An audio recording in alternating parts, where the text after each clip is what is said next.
Blog Talk Radio.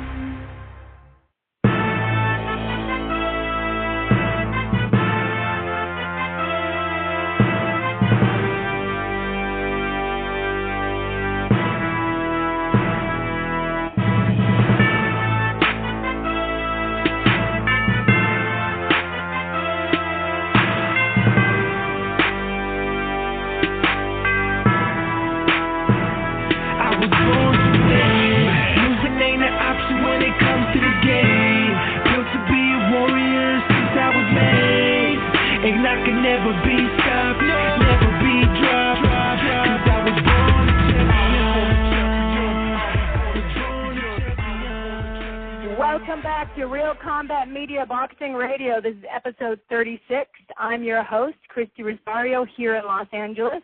My co-host is Richard Solomon, the boxing prophet in New York City. And we have Vivek Wallace, who owns Left Hook Lounge Radio and is a correspondent for a few boxing media publications, will be joining us as our guest media host. Live callers, 347-324-5998. You can Twitter us at Real Combat Media. My Twitter is at BoxingGirl, BXINGIRL, or at Boxing Prophet 68 for the Boxing Prophet. You can find us on Facebook at Real Combat Media in the search bar. Our topics for this episode are the recap of Ward versus Rodriguez. We will also preview this weekend's HBO Championship showdown between Manny Pacquiao and Brandon Rios.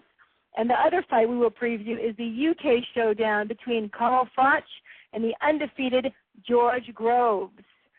Later in the show, we will have Jill Morley, who is a longtime movie writer and producer.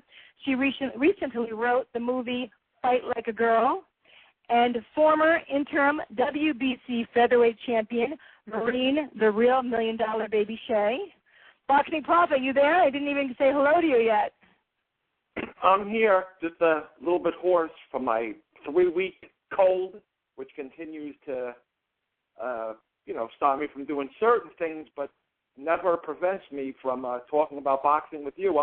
I'm doing well, and yourself? I'm good, thank you. I'm, really looking forward to our guest, and I have to introduce now our guest that's coming up right now.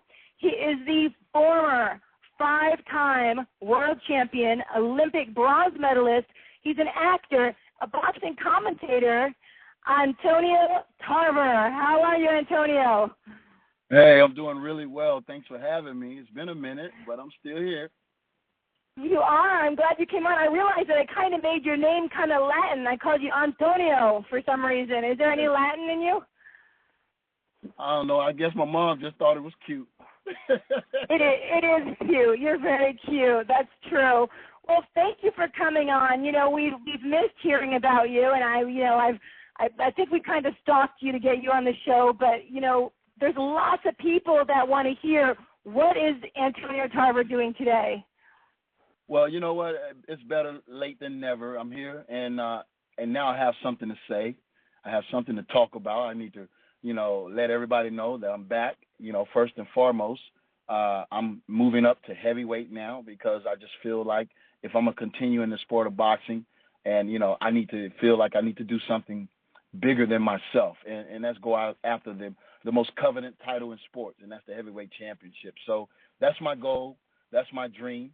And just like all of my dreams, it started, and it grew, and, it's inside of me now, and I can't stop until I, get that dream, and that's becoming the heavyweight champion of the world and bringing those titles back to America. It has been a long time. It's nice to hear that. And I just have to tell you that I was speaking to somebody today that knows you from, he said the World Championships. He's a good friend, Coach Joe Zanders. And he was reminding me. He was reminding me because I said, Antonio is talking about coming back as a heavyweight champion in the world. And he's like, Antonio can do it. He was the fastest guy that I knew. He's a great boxer then, and I'm sure he's a great boxer now. And he wanted me to give you a little message, and he wanted me to tell you that the Lakers are still the best. Oh, the Lakers? I don't know.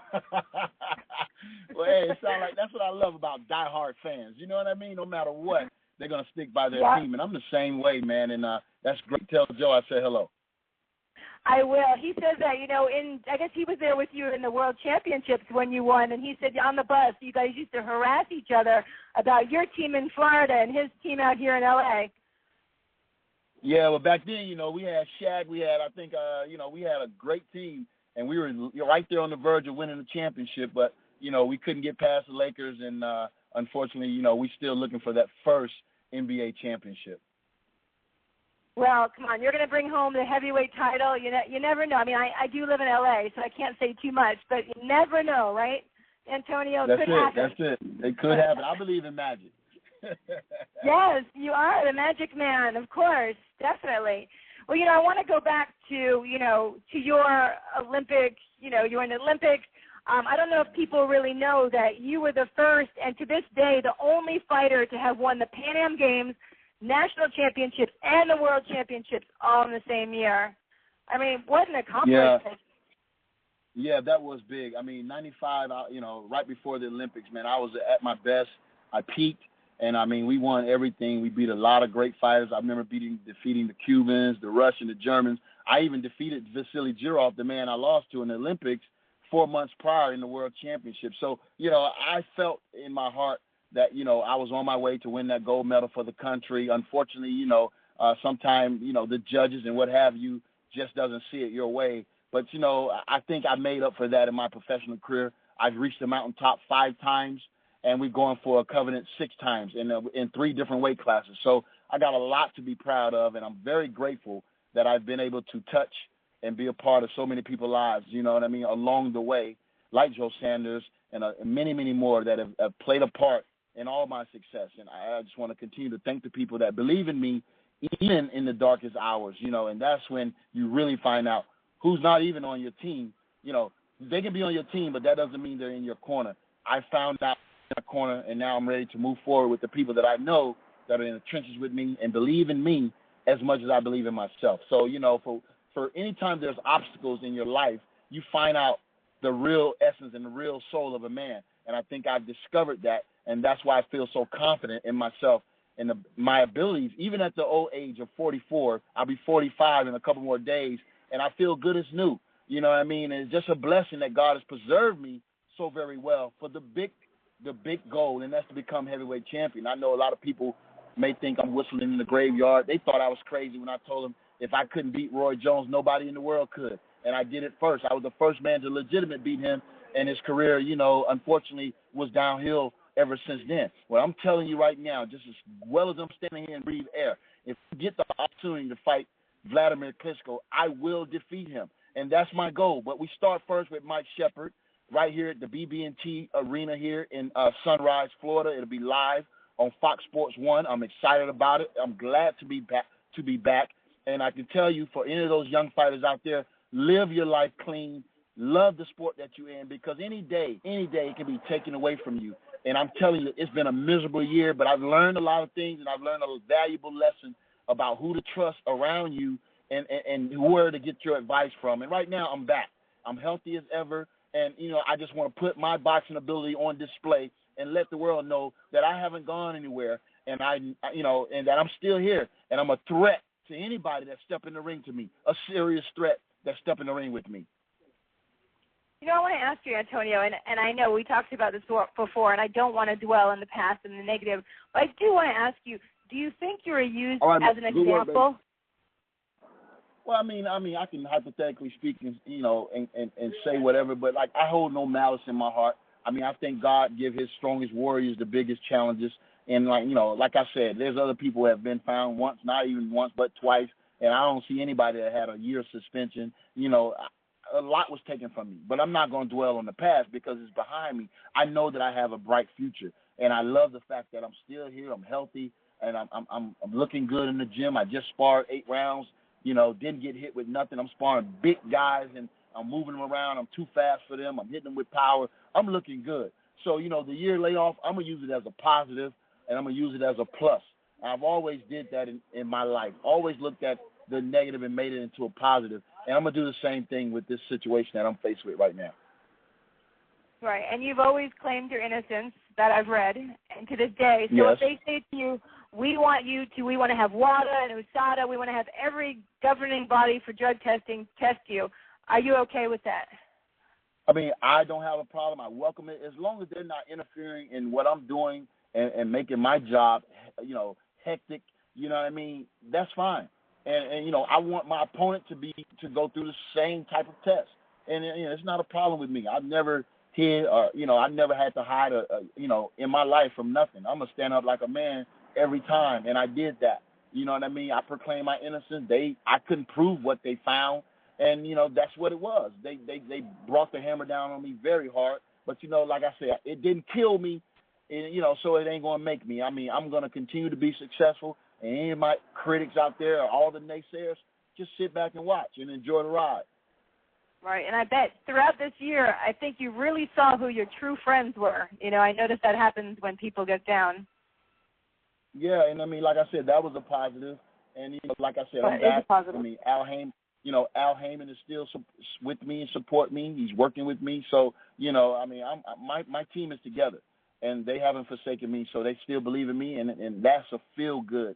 And that's why I feel like I'm working so hard to prove that these people, that why they believed in me wasn't in vain. You know what I'm saying? I'm a great man, and I'm a great person. I'm a hell of a champion. And that's the only thing that anybody's going to ever be able to describe me as. And, I got to make sure that I come from under this black cloud. And how you do that? You be successful. You win. That's it. And that's all I'm focused on right now. And you take care of your 13-year-old daughter. You said you went to every cheer competition she had? Well, I mean, taking care of it is not a problem. I mean, that's my blood and that's my seed. I'll take care of my son, too. He's 25. I mean, that comes along with being a man. And I love my kids. They got my last name. So, that's never a problem. Yeah, I'm a cheer dad. I mean, but why wouldn't I be? My daughter makes straight A's. She's gifted in every way. She's artistic. I support that. She's my seed. She's a part of me. She's more me than anything. So, I love that about her, that she's confident, she's secure, and she knows who she is. She has no inferiority complexes. And, she's a straight A student. She's doing well. And not only is she doing extracurricular activities, I mean, cheering, gymnastics, everything. She's involved, but she knows that her books and her curriculum is the first and foremost. And, she's still on that. And I love her mom for raising her, and we take care of her beautifully, and that's my future. My son right now is boxing, and he's a split image of me when I was young. It's unbelievable. You know what I mean? The only regret I have in life is that I didn't allow him to box when he was younger. So he's going to have to play catch-up. He's 25 right now, but it comes so easy for him.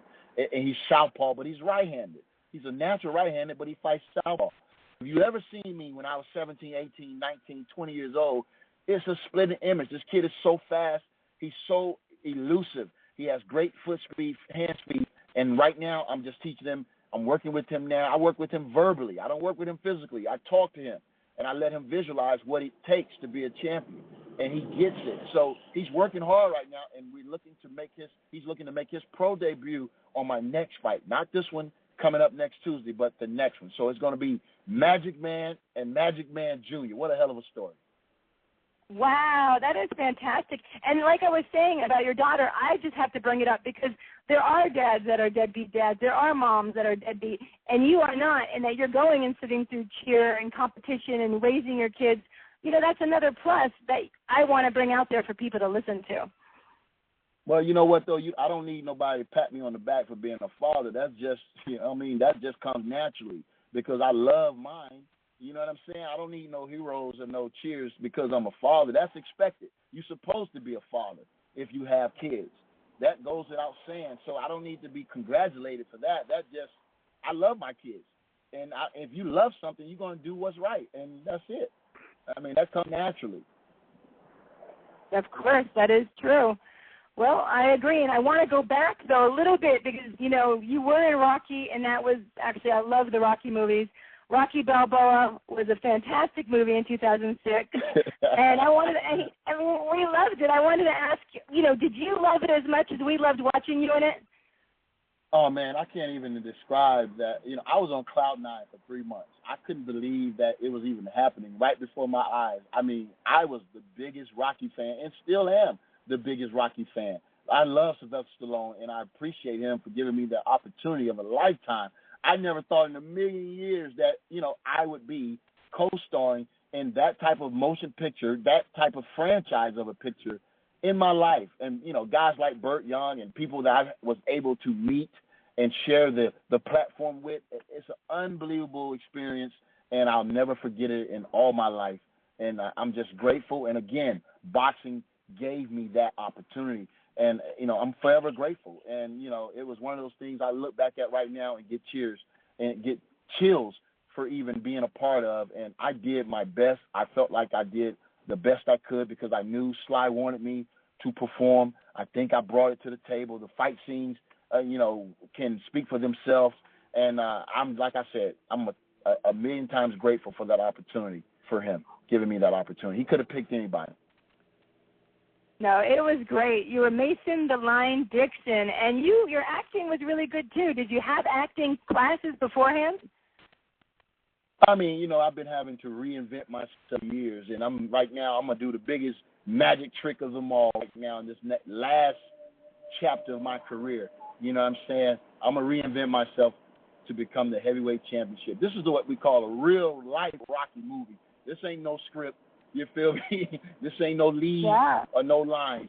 I'm living the real Rocky story right now, and I'm telling you, if you believe in magic, if you believe in dreams, I'm living a real dream right now, and it all starts next Tuesday with Mike Shepard. I can't let nobody stand in the way of me becoming heavyweight champion. I'm taking this deadly serious as I've ever been in the sport of boxing. I know what I have to do. I'm putting the work in, and I know if I get my shot, I'm going to be successful. So that's the fight everybody needs to look for in 2014. I'm letting nothing stand in my way. I'm prayed up. I stay prayed up, and I walk in faith. I've already spoken into existence. Now I just got to walk through, and I'm telling you, it's nothing going to stop me. I'm going to look fabulous next Tuesday, and whoever next, I'm going to look excellent against after that, and I'm going to show them what a 44-year-old man that's dedicated, committed, and determined and have the faith can do. As long as I win, they can't stop me. I'm going to be heavyweight champion of the world. You heard it here, Prophet. What do you think? You know Antonio Tarver. I know you're a statistician. You've followed his career. What do you think? Antonio, welcome to the show. I'm stuck here in freezing New York. And first we got to get, the elephant out of the room. My Knicks are bad enough. Carmelo's a free agent, and rumors are circulating that Kobe Bryant's going to lure Carmelo to Los Angeles. Please tell me those rumors are not true. Man, I have no idea, man. I haven't even watched a little bit of basketball, man. I've been stuck right now in tunnel vision, man. But I'm going to get on it. I mean, I really tune in when it's closer to the playoffs, but I haven't really started, following basketball. I've been stuck in the gym. I'm eating and sleeping boxing, man. I got a strength and conditioning program I've been on, lifting weights with Jamil Thompson 3 times a week. I'm running, 3 miles. I'm doing interval training. I'm in the boxing gym. I just finished 8 rounds of sparring, man. I feel good. And I was breezing through that. So, like I said, I'm rejuvenated, man. I'm excited about boxing right now. I mean, basketball can wait. Right now, I'm excited about boxing, the fisticuffs, baby. And we can talk boxing all night long. And I've always been a big Antonio Tarver supporter. And what I like most about your career, looking back, is the way you always seem to avenge your losses. You go back to your first couple of losses to Eric Harding and Glenn Johnson and Roy Jones. What mental mindset does a guy like you have in avenging all those losses in rather one-sided fashion?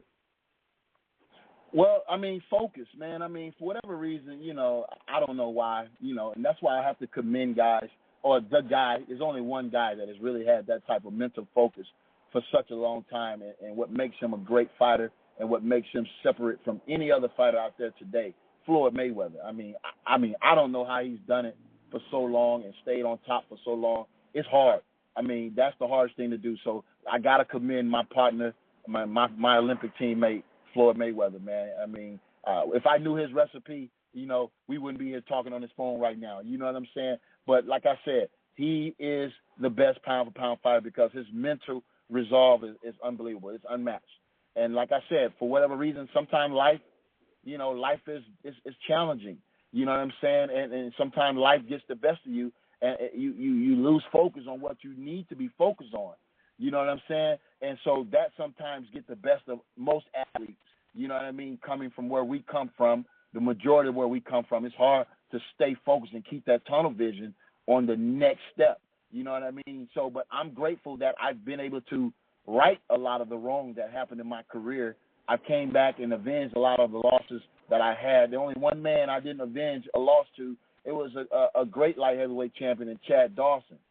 I never got the opportunity to avenge the Bernard Hopkins fight. He was very smart, and he's a cagey fighter, he's a smart guy. He know who not to fight. And unfortunately, I never got that opportunity, and that was one of my worst nights. I mean, Chad did live up to the contract and gave me a shot at it. I think the second fight was much closer than the scorecard had. I think Chad learned a lot that night, and, you know, rather he suffered from the fights that we fought and the fights that he fought with Glenn Johnson. He hadn't been the same fighter since then. And like I said, I'm still here. So, you know, to defeat the Hopkins, it was a loss. It was a bad loss. It wasn't me in that ring. I don't know why I didn't show up that night. I speculate why, but, you know, I can't prove that. But at the same time, it felt like I was in an out-of-body experience. I mean, I saw things right before my eyes and couldn't react to it. So, you know, it was kind of disheartening for me, even when I think about it right now. I would love nothing more than to fight that man at any weight class, but not because he's Bernard Hopkins, just because I know he's not that better than me. You know what I'm saying? But I have to sit here every day. I have never watched that fight. Never watched it on tape. Never. Not once. I can't watch it because it's not me. And unfortunately, I never got a rematch. You know what I mean? And that's a fucking, excuse me, that's a bad taste in my mouth right now. I never got that rematch. You know what I mean? If he, you know, I can live with defeat, but I can't live with the fact that a man is gloating about a victory that everybody knows that I was 50% in that fight. And he couldn't even knock me out. You feel me? He couldn't even knock me out. So, you know, he gloats about that victory, but it's a bitter taste in my mouth. And I had to move on. I'm going to become heavyweight champion. And he's going to want to fight me then, but it'll be too late. He'll probably jump out of the rocking chair and ask me for a fight. But I'm not going to accept nothing. Because when I wanted to fight him, he wanted to fight everybody but me. And I think it just shows, you know, his sports, it shows his character. You know what I mean? I gave this man an opportunity of a lifetime. Bernard lost twice to Jermaine Taylor. He was an afterthought. I didn't have to fight Bernard. He wasn't even my weight class. I gave that man a lifeline. He's living off it today, and he never honored a rematch with me. Never. And that shows right there what type of man he is. You feel me? But besides that, man, I got bigger fish to fry. You know what I'm saying? I went on and I won the title twice since then, light heavyweight and cruiserweight. So he ain't do nothing. I still became champion twice after that. When I knock people out, they don't become champion no more. They're ruined. You feel me? When I defeat guys, they're never the same. You know, they ruined. And so that's the difference. He didn't do nothing. It was a bad night, and he never gave me a rematch. So that's it. That's it on that subject.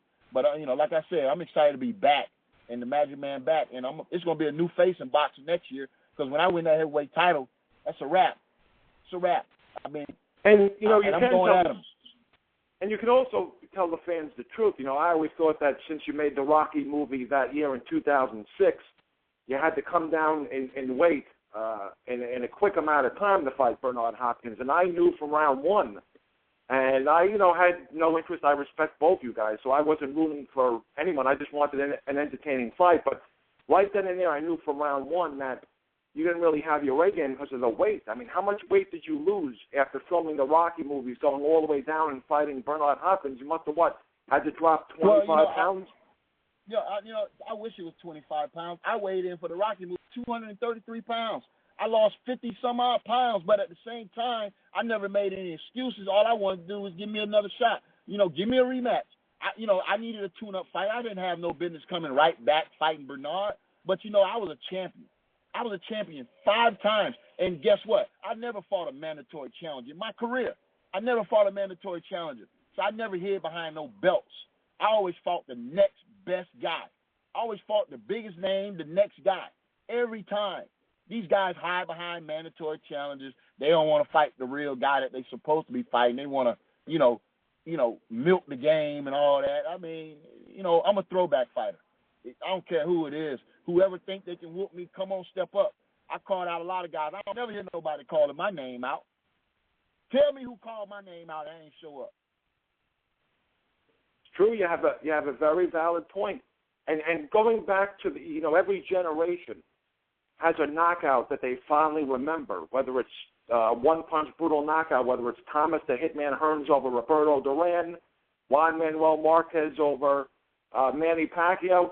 Your left hook one-punch knockout over Roy Jones was absolutely beautiful, and I was rooting for you because I was never really the biggest Roy Jones fan. And I just wanted to know, during the pre-fight instructions on that night, when you said, yeah, Roy, I have a question during the pre-fight instructions, and you said, what's your excuse going to be tonight?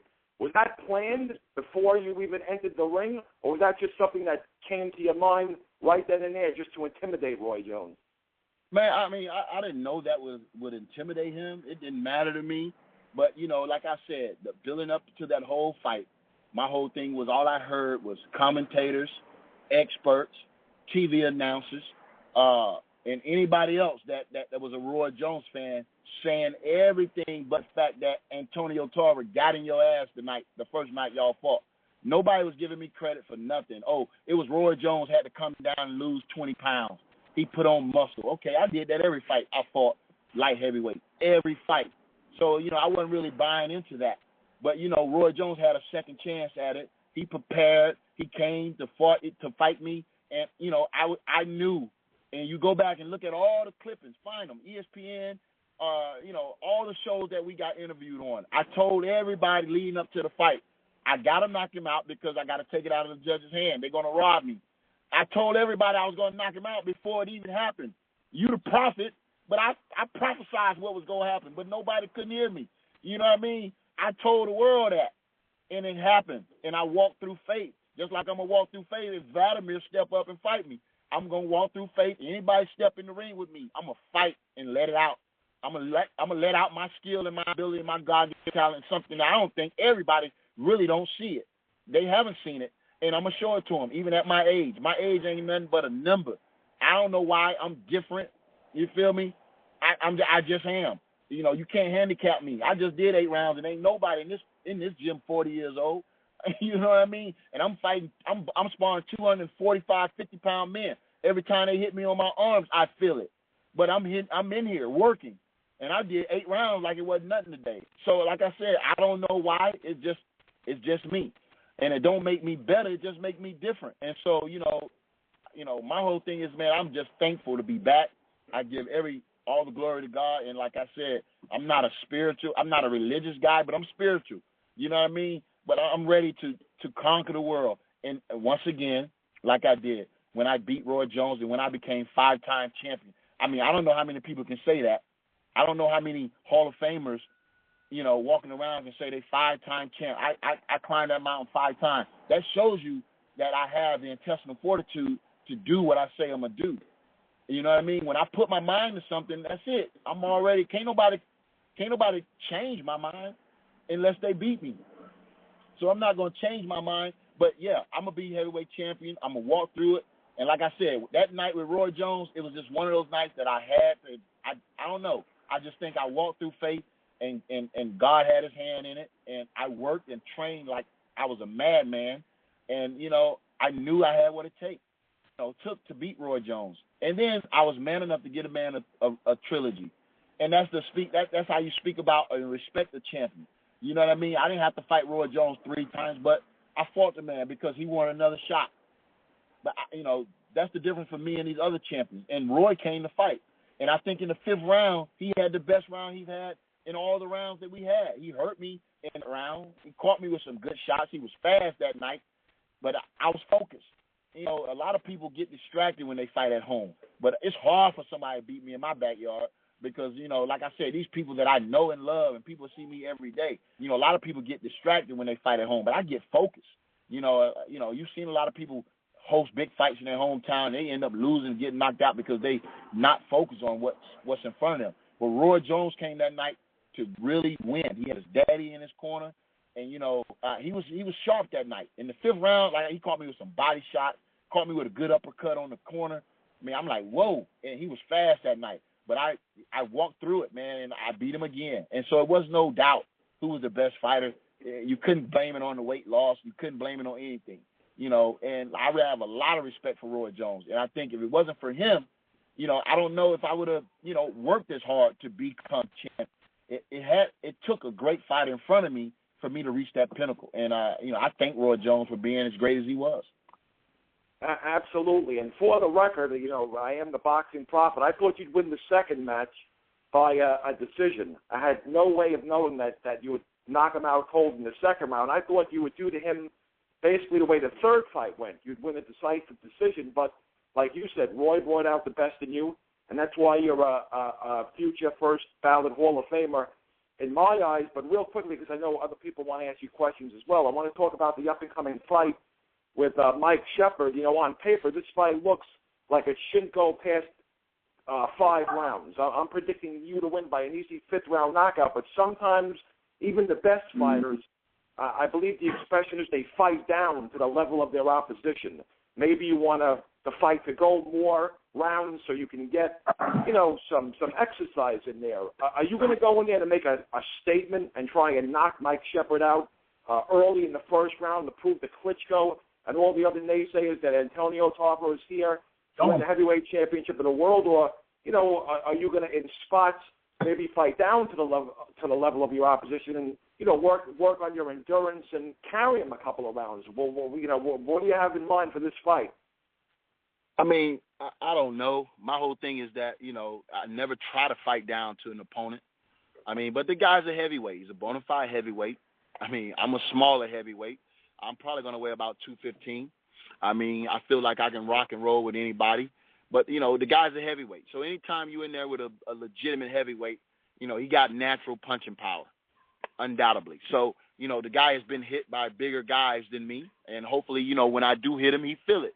You know what I mean? If he don't feel it, then I'm in trouble. So, that's a lot of things has to be discovered in this fight.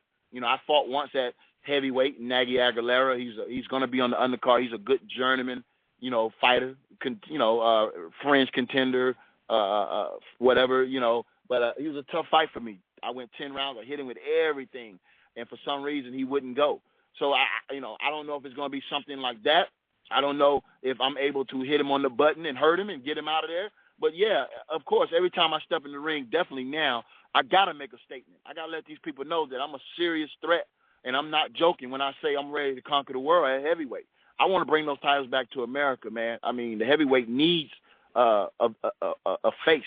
And I think that before I retire the next 2 years, I mean, I can be that face of the heavyweight division. I agree, and we need you, Antonio. I don't think we've had an American to hold any portion of the heavyweight title since Shannon Briggs, and I think that was about 6 or 7 years ago. So if anyone can slay that two-headed Russian dragon, whether it's Vitaly, Vladimir, or both, I know it's you, and I wish you the best of luck. We need a charismatic heavyweight champion.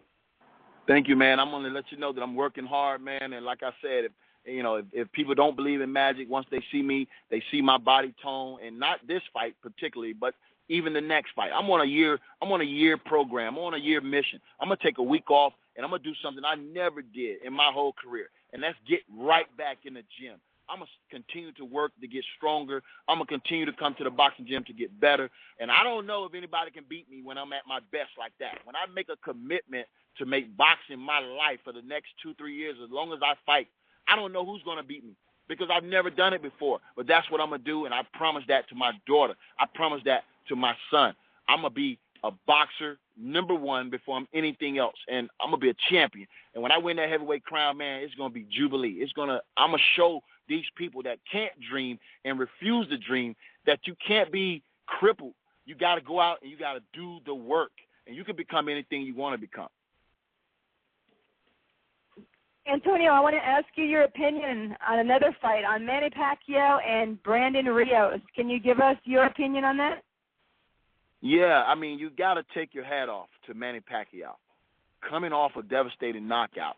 I mean, this man has the opportunity, could have fought anybody, could have fought a tune-up fight, could have fought anybody with a remote name that he could 110% positively defeat, a tune-up fight. But he chose to fight a real threat in Brandon Rios, a guy that has the ego and the determination and the belief that he can beat anybody. You know what I'm saying? A cocky fighter. and Brandon Rios. I can't wait for that fight. I think it's going to be a hell of a fight. But you got to take your hat off to Manny Pacquiao coming off a knockout. I don't know if I would be able to do that. You remember Roy Jones got knocked out and he fought Glenn Johnson because, he wanted to get a title, but he got stretched again. I mean, you don't know what Manny Pacquiao is going to show up. Coming off a brutal knockout like that, you just never know if he's the same Manny Pacquiao. And for him to take such a dangerous fighter like Brandon Rios shows that this guy is truly a champion. And I'm wishing him well. I can't wait to see the fight, no matter who wins. I mean, I think it's going to be a hell of a fight, and it could be a candidate for Fight of the Year if it goes as planned. Do you think it's going to go to decision, or can you give us any, you think, because I miss you commentating. I really enjoyed you, and I want to know from, we want to see you back commentating because you're really good. And tell me, I know Brandon Rios is a heck of a fighter. He will not stop unless someone stops him. Pacquiao, I believe, is still a great fighter. Who do you think will have it on Saturday night? If it goes to decision, I mean, you got to favor Pacquiao. If the old Pacquiao show up, you definitely got to favor Pacquiao. Brandon Rios, I don't think he's ever been a one-punch knockout artist, but he definitely digs deep to the body. He can hurt you and stop you. I don't think Pacquiao's got any quit in him either. You're going to have to knock him cold as Marquez did. So it's going to be a heck of a fight, man, and I think both of these warriors are going to put it all out on the line. I know Pacquiao's career, as we know it, is at stake here, and he's taking on a heck of a risk. So he should be commended. I can't wait to see it. I thank champions like Pacquiao for bringing the real fights to the people, to the fans. And, hey, who knows? The old Pacquiao may resurface, and, we can see a devastating knockout by Pacquiao just as well. So, Brandon Rios is a tough nut to crack. A guy that has, that pride of a fighter. I think he loves and embrace that bad guy image. So, he's that type of guy that talk the talk and walk the walk. Brandon Rios, you got to love a guy like that. Definitely. Have you been watching the 24/7, the HBO documentaries? Yeah, I have caught a little bit of it. Like I said, I'm usually in bed by 10, get my rest. I get up and run. I go to my strength and conditioning coach at 5:30 in the morning. So, I've been eating, sleeping, boxing. The TV mostly be watching me.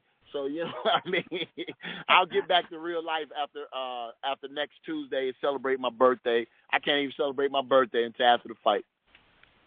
Oh, my gosh. That's right. Happy birthday. We wish you a very happy birthday. Actually, the Prophet just had a birthday. You guys are, look at you. You guys are probably the same time. Scorpios in the house. Scorpios in the house. and we're exactly the same age, 45 years young. That's beautiful, man. That's beautiful. So this November 26th, Antonio Tarver is going to get back in the ring against Mike Shepard. We will all definitely be watching. Antonio, thank you so much for coming on. You have so many fans, and it's so good to hear from you again. So keep speaking out so we know that you're around. We're not going to lose you this time. I know that. You got my number, so anytime you're free to call. I just want to ask all the fans, they can find me. My website will be up probably this week. I'm going to tweet that, Facebook that, and Instagram that. But you can follow me now at Antonio Tarver on all your social media. And, man, I'm just happy to be back, man. I got a great team around me, and we're going to take it straight to the top. Antonio, is there anything else, though, that you want to, shout out, tell us anything about before you go? Well, I got some great sponsors that came on board for this fight. I want to thank Hustle Hard for giving me the opportunity to work with them. Also, Bedloo is one of my great sponsors that stepped on board, and also Punch Boxing Gym, where we've been doing all the hard work at here in Tampa, Florida. These guys are on my Instagram. Follow them, show them love. And like I said, we're a team, and we're moving. We got dreams, and we're moving to the top. I got the right support system by me. I want to thank Al Heyman and Heyman Development for sticking by me, and I want to just thank Sylvia Owens and all the Sam Watson and all the guys, man. We're family. I love them, and thanks for not turning their backs on me. I'm back. I'm feeling good, and you're gonna see the Magic Man pull a magic trick out of his hat November 26th, man. I'm back, and I'm just thankful.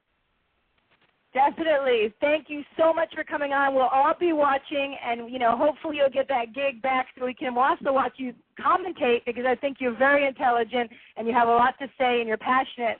So thank you again, Antonio. Thanks for having me, and I miss L.A., man. I might come out there celebrate my birthday, after I do what I do, handle my business on November 26th. Definitely, and maybe you can come catch a Lakers game and come and hang out, okay? Hey, sounds good. Sounds good. All right. Wishing you the best. Happy birthday. Take care. Thank you. I appreciate it. Thanks for having me. Thank you. And we will be right back in a minute and 32 seconds after the commercial with Real Combat Media Boxing Radio. This is Real Combat Media Radio. Check us out at realcombatmedia.com. While you're there, check out the Feed the Poor link on the bottom of every article, and you can send a donation if you're interested. That is, once again, on the bottom of every article as well as on the top of the website. If you are an MMA, boxing, or fitness business and interested in sponsoring our website or radio podcast, send us an email. Advertising at realcombatmedia.com. Once again, that is advertising at realcombatmedia.com. Make sure to check out the Real Combat Media MMA and boxing store at the top of the menu at realcombatmedia.com. We carry a collection of products. We have the Cardio Mask, which is excellent for all fighters, endurance athletes, and serious fitness enthusiasts. Once you are in the Real Combat Media store, click on the banner on that page. We also carry Alpha Brain. Alpha Brain is a great and natural product which activates your brain's neurotransmitters and helps you think more clearly, which improves brain function. You can also purchase the world's healthiest plant protein, which comes from hemp. There are many other products online on the online store, and click on the On It banner at the Real Combat Media store, and you can purchase Alpha Brain and other health products.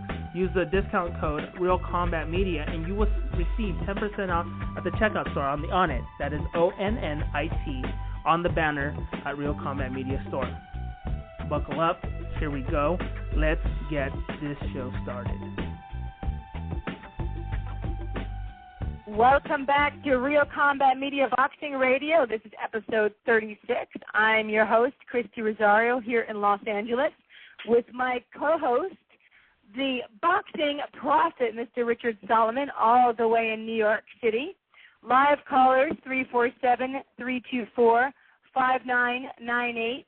You can Twitter us at Real Combat Media or at Boxing Girl, BXINGIRL, or at Boxing Prophet 68 for the Boxing Prophet. You can find us on Facebook in the search bar at Real Combat Media. So we are back, and in just a few minutes, we're going to be joined by our director, producer, writer, Joe Morley. But we have a few minutes, Prophet. So what a great interview with Antonio. What did you think? After listening to him, I just want to go to the gym and hit the heavy bag. I mean, he's so charismatic. Not only do I respect him as a fighter, but he's great on Showtime as a color commentator. And who knows, Malinagi's fighting Judah in December. Maybe Tarver will take that gig as one of the commentators on Showtime. I'm not so sure, but it's great that he's in the heavyweight division. There were. Well, you know what's funny? Wait, Richard. You know what's funny is that they're both called the Magic Man. We know Antonio was the Magic Man first, so I think he should be commentating, and Paulie can stick to his fighting, and then Antonio can come back and commentate, because I really like the way he commentates. So now you can continue. I just thought that was kind of interesting that they're both the Magic Men. Yeah, that he certainly is, and there are a lot of heavyweight pretenders out there. We recently learned that David Haye could have career-ending surgery, so his mega fight against Tyson Fury has now been put on the shelf permanently, and it seems that a bitter Twitter war between Tyson Fury and America's own next hope, I guess, Deontay Wilder, might lead them to fight each other. So if that fight comes to fruition, Lord only knows who's going to win that fight. Both guys with electrifying one-punch knockout power. Maybe Antonio Tarver could face the winner of Fury against Wilder. That would, make a statement that, he deserves a title shot against Klitschko. Yeah, I know. I really believe Antonio. He's so passionate. And when he said what he was going to do with Roy Jones Jr., who was a fantastic fighter himself, it went through. I believe Antonio kind of just put things out there. He believes it, and he makes it happen. I believe that. So we will wish him the best of luck. Definitely be watching his fight. But we do have our next guest, I believe. Let me see. She looks like she's on. Ms. Jill Morley. Actually, I think we have both of them on at the same time. Let's get Jill. She is the writer, director. She's in the documentary, Fight Like a Girl. Hey, Jill. Hey, Christy. How are you? Good. How are you? Jill Morley, good to hear from you. Thanks for coming on. You. Oh, thanks for having me. That was fun. He was really fired up, Antonio Tarver. He was really fired up, because when I was talking about his kids, it's you're not patting someone on the back, but there are some really deadbeat parents, and I just wanted him to understand that I think it's really cool that he sits through every single cheer practice of his daughters or a competition, Yeah, that's kind of above and beyond. I mean, that's really that's really amazing. Wow. No, he's cool. For a guy. Definitely. But now we have you, and I watched your documentary, Fight Like a Girl, and it brought up, for me it's different because I knew a lot of the people in it, the referees, some of the athletes, and New York, and just the places you were, the Golden Gloves, so I knew a lot. But it brought up a lot of emotions because it's not just, a girl fight movie. It is about, there's physical abuse, the demons that anybody has to go through. Why don't you tell a little bit more about, give us a little synopsis of your film. Well, honestly, I set out to make it. I didn't even set out to make a movie. I just wanted to learn how to box. And then when I started meeting the women, I thought, God, these women are amazing. And I really wanted to profile them and, get to know them. And that's when I thought, okay, let me make this film. Even though I've already made a film before, I knew it was going to be very difficult, but I just thought they merited a film. So I figured I would be in the background. I was training. I figured I'd fight in the Golden Gloves, hopefully. And I would just tell their stories. But a bunch of things came down, and the story, I wound up being a bigger part of that story. And also, what I didn't know when I started the film is it was going to be more about us overcoming our demons and our past, and the things that go on in your life. So that's kind of where it went to. And then I met these amazing women. I met Susan Reno, Kimberly Tomes, and Maureen Shea, who, we'll be speaking with soon. And they inspired me and helped me so much in my journey with the boxing and in life, So I'm really looking forward to bringing their stories into the world. Yeah, that was nice, too, because, I know Maureen a little bit. We know she's a former, interim champion, and her fighting is fantastic. But to actually go into Maureen's life, which, we'll talk about, was just pretty darn intense and very exposing. And I give you and her and all the other women and people in the film a lot of credit. Well, that's the thing, too, is I'm really grateful for the women because they really made themselves vulnerable in this film. And I don't think that you're going to see that in too many. Female boxers and fighters, we're trained to, when we go to the gym, we have to tough it out. We can't complain. We can't, we have to be tougher than everybody, and we can't let you know what we're feeling if we're feeling low. And, off camera, they really told me their stories, and they really told me their feelings. And, that's hard to do. I think it's really, especially for a female fighter who's supposed to be this tough chick, to, really tell you what's going on. So I'm really grateful to them for that. And I think it makes them even stronger in my eyes. Yeah. No, it was because, some of those things that they were talking about was I was surprising because when I watched the film, I didn't know what to expect. But this is a film that anybody can watch and probably in some way or another identify with. So it's not like you have to be a fighter or you have to be a woman to, watch this and enjoy it. But it's, like you said, at one of your previews, I think, that people were crying, weren't they? Yeah, at any screening we've had, there have been people crying at the end, which is, I don't know them either.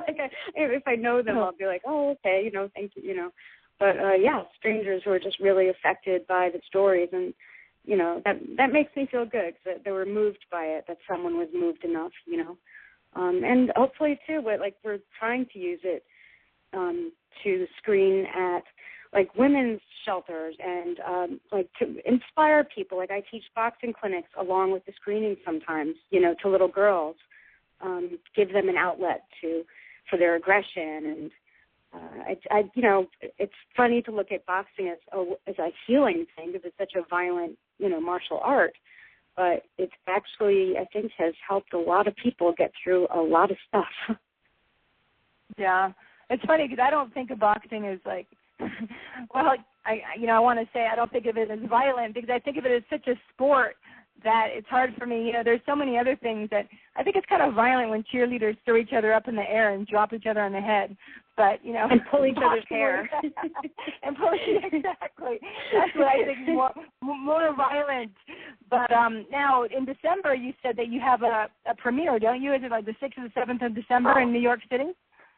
Yeah, there's this really cool festival called the Shadow Box Film Festival, and it's in New York City, and it's a boxing film festival, so it's all boxing films. So there's films like old movies, new movies. There's actually a few women's films in there, as well as I think a film where Polly Malignaggi is acting in it.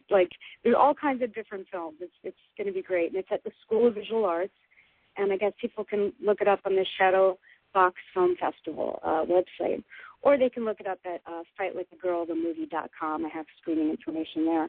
But yeah, we're really excited to be screening among all these, great boxing movies and to be in New York for the first time since I made the film. It'll be the first time, the people that I know, but people that have seen it, everybody in the community. So I'm nervous. Oh, this will be the first time that everybody is going to see the film, you said.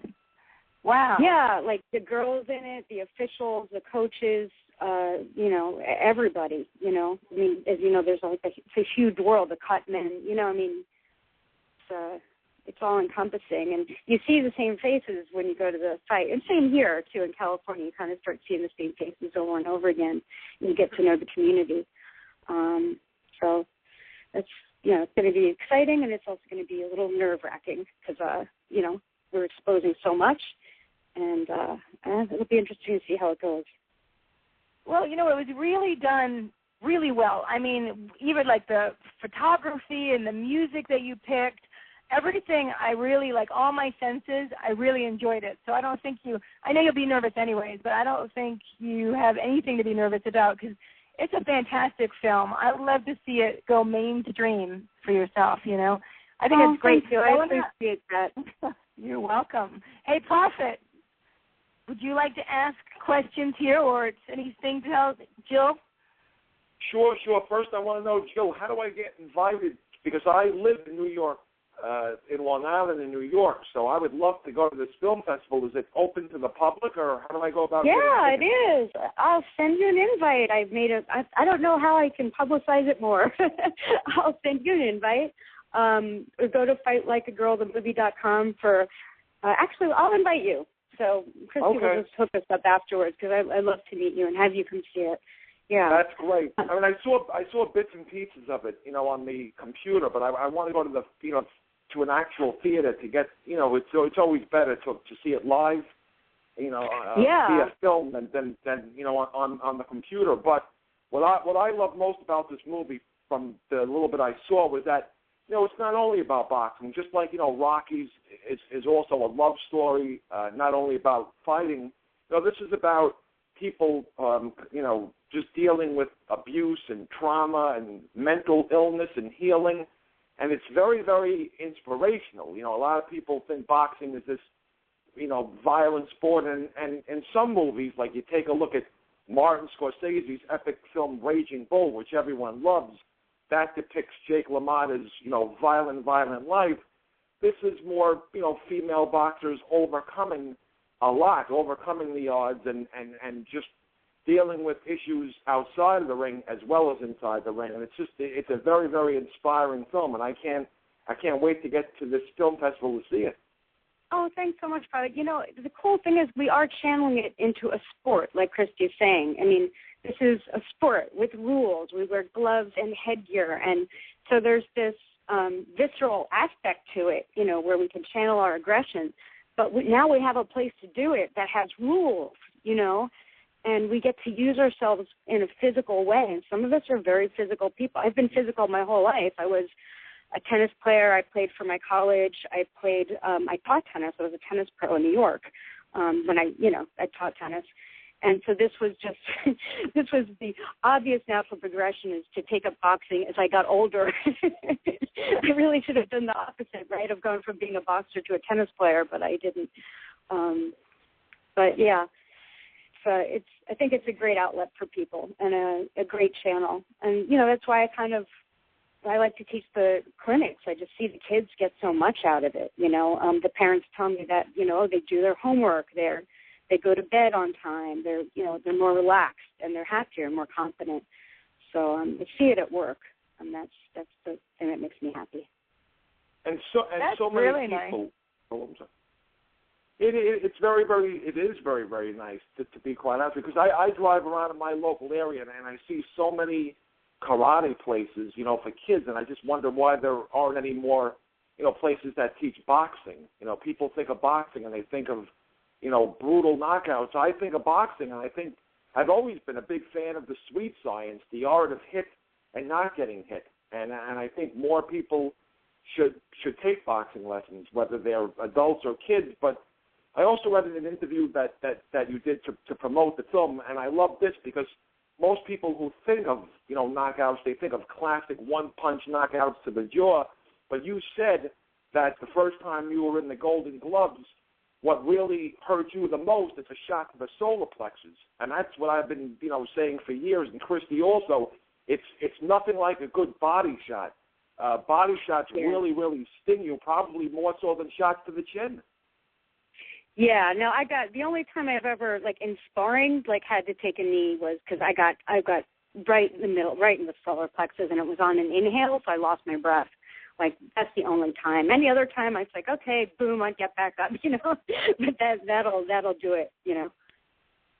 Yeah, you know, there was one scene that I thought was very interesting by your coach. I forget his name, and how he was saying, well, I was just putting people in here, and I was telling them not to hold back on you. And, you know, you had gotten so frustrated, and they were just going off on you, these women that actually had a lot of experience. How did you feel when you learned that, okay, he was just putting these women in here to see if you would just kind of give up? Well, like you said, I wanted to see if you would quit. And it's like, well, I didn't quit, but guess what? I didn't get any better. I just kept going in and getting beat up because I don't give up. I will not give up. I know that's what it takes. I just wasn't trained right, you know, right for me. Some people can, I guess, learn in that situation, but I needed a more nurturing approach, you know. I needed to be taught the technique and to be able to not get, you know, the crap kicked out of me while I'm learning. Also because I had a post-traumatic stress disorder, which would knock me on the ass. You know, I didn't need anyone else to do it. The second I got hit, I would pull a whole number on myself. You know what I mean?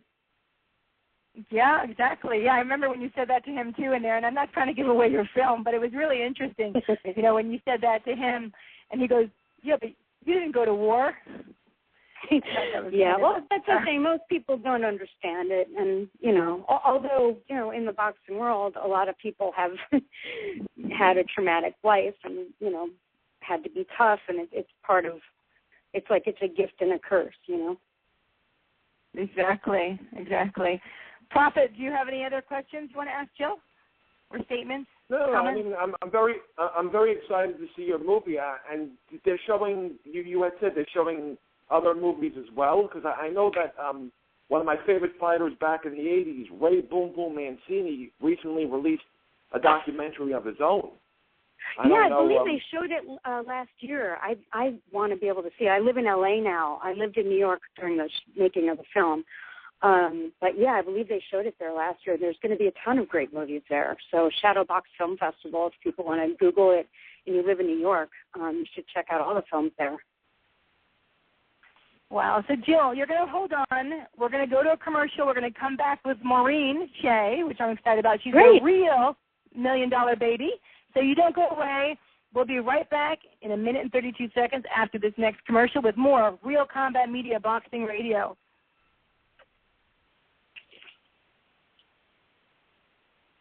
This is Real Combat Media Radio. Check us out at realcombatmedia.com.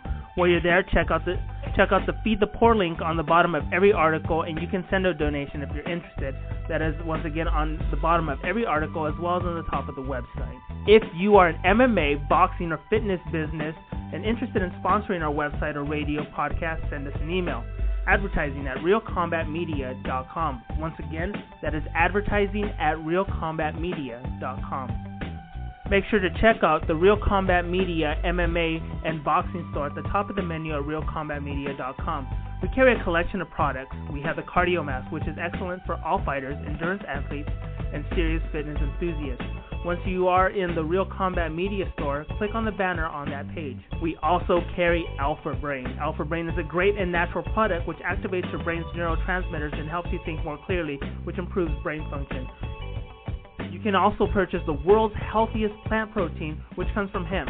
There are many other products online on the online store, and click on the On It banner at the Real Combat Media store, and you can purchase Alpha Brain and other health products. Use the discount code Real Combat Media, and you will receive 10% off at the checkout store on the On It. That is ONNIT on the banner at Real Combat Media store.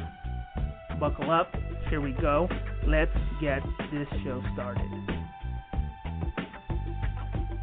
Welcome back to Real Combat Media Boxing Radio. This is episode 36, and I'm your host, still Christy Rosario, here in Los Angeles, with my co-host, Mr. Richard Solomon, the Boxing Prophet. You can call live at 347-324-5998. You can find us on Twitter at Real Combat Media or on Facebook at Real Combat Media in the search bar. Coming up now, we have the former interim WBC featherweight champion of the world, the real $1 Million Baby, Maureen Shea. How you doing? Hey, I'm good. How are you? Good. Good to have you on the show. Thank you so much for having me on. I was really looking forward to it. Well, good. Well, I feel like I know you so well now, Maureen, after watching that exposing film. It was fantastic, though. Fantastic. I mean, you've seen it, haven't you? Oh, yeah. Absolutely. Yep. I cried, too.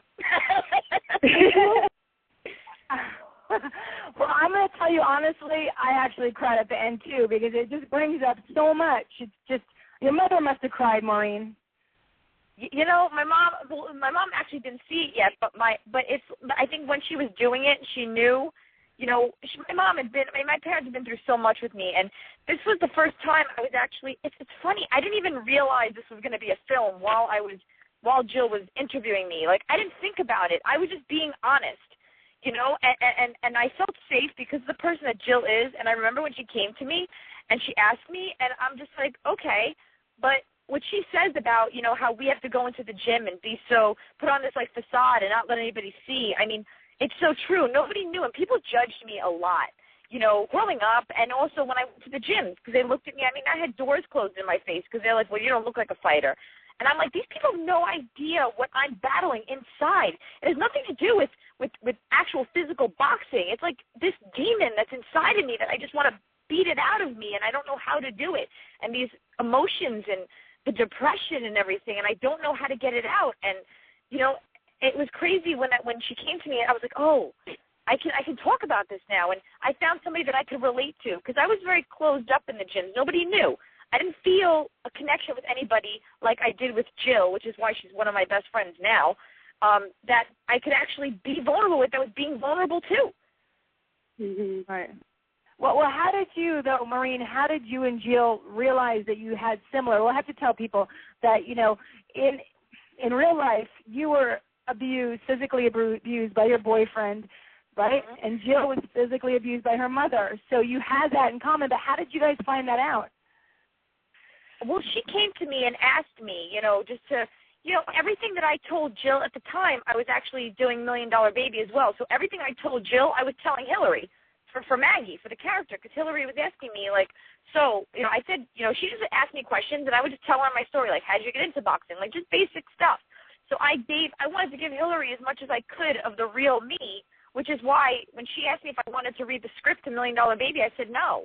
I want to give you raw information, honest information. So I basically gave Jill the same information and just started telling her my story. And anybody who knows me knows I have no problem talking. So we would have hour-long conversations, and it just seemed like she would finish my sentences almost. She'd be like, yeah, so you feel like that too. And what about this, this, and this? I'm like, oh, yeah. Well, what about this, this, and this? And it just started to, just take this, started just building blocks. And I'm like, whoa. And it was almost like these, euphoric moments where I'm like, holy crap, I'm not alone. Right. Well, I just want people to know what you're talking about. So everyone knows, who doesn't know, everyone probably knows this, that you are the sparring partner for Hillary Swank in the $1 Million Baby. But now, more than that, it sounds like you really helped her develop her character. Well, that's what, yeah. I mean, I gave her as much as I could, and that's what when people ask me, I'm like, well, she kind of studied me for the character, because there was so much similarities to me when I saw the movie too and everything, and I gave her everything. I mean, we spent time together outside of the gym as well, and I shared a lot, but we became friends. So, I'm sure she used that, for herself, just the knowledge that she had, and I trusted Hillary, and I was able to talk to her, and I was able to connect with her, and because she's a good person and an amazing actress, and she was able to apply just our friendship and things that I told her to that. That's nice. So none of it was sneaky, we're just going to talk and people used your stuff. You were aware of everything happening. I told her, yeah, absolutely. No, I told her, everything, because she just asked. I mean, I knew I'm not, I've studied film. I've taken acting classes, so I knew what she had to do. I was like, okay, so you need some information. You need to really get to know. And I knew what she did for Boys Don't Cry. I mean, she lived like a boy for a period of time to actually understand. And I know that she really dives into the character. So I wanted to give her as much as I could. And I did. And I knew that. And I just wanted to help her because, I mean, this was a film, and just to be a part of it for me was amazing. So, yeah, I mean, and then she gave me a poster, and she wrote on the poster, and this was what meant everything to me, was when she wrote, "Thank you for helping bring Maggie's character to life." I mean, just to know that I had any help in her doing that just means so much, because everybody loved that movie. I mean, yeah, the ending was what it was, but everybody else connected with the character, and I felt in a way it kind of connected with female boxers and myself personally. You gave me chills when you mentioned Boys Don't Cry, though, man. That movie was incredible, too, as well as $1 Million. Oh, my God. Yeah, she did a fantastic, phenomenal job. Yeah, that movie, $1 Million Baby, had an impact on me in an interesting way. As a referee judge, I will never start about until I see those chairs moving out of the ring. Absolutely, it traumatized me. It traumatized me big time. I'm sure. But what? Oh, my God. So, well, that's fantastic. And, I have to ask you, Maureen, because I've been, we're on Facebook and we're friends on Facebook, and you see people writing, and it disturbs me. Why are there some people, and we know everyone has haters, but why do people write stuff about you in the forums about, your boxing and who you're boxing, and why do people care? Because I don't know. I'm like, I think, at first in the beginning, and that's what frustrated me, and I would get so emotional about it. I would be like, and I felt like I wanted to defend myself, like, who are these people in the beginning of my career? And I would tell Luigi, my manager, and I'm like, what? And he's like, Maureen, just keep being you. And you know what I realized? I don't know. Obviously, they're interested, and I'm flattered because they spell my name correctly. They know who I am. They're paying attention. So I'm like, you know what? I learned to kind of I'm like, these people have no idea, and it's almost comical to me now. And I remember when Luigi would tell me, one day, kid, he calls me kid. He goes, one day, kid, you're going to laugh at it. Because he used to laugh, and I'd be like, how are you laughing? I was raised in the Bronx. It was all about respect, and nobody talked about me. If you had something to say, you say it in my face. And if you had a problem, take it outside. And here I am, like, I have no control. But you know what I learned? I really don't care. At the end of the day, I look myself in the mirror, Christy. I like who's looking back at me, and these people don't define me. They don't even know me. Half the stuff they say is made up. I mean, it's amazing. I remember getting people to come up to me, and they were asking me these questions. I'm like, who the heck told you that? I was like, wow, I can write a movie off the stuff people say about me that isn't even true. Yeah. I think it's just sad that you've made it. When your haters become that like mean, it just means that you kind of made it in a way.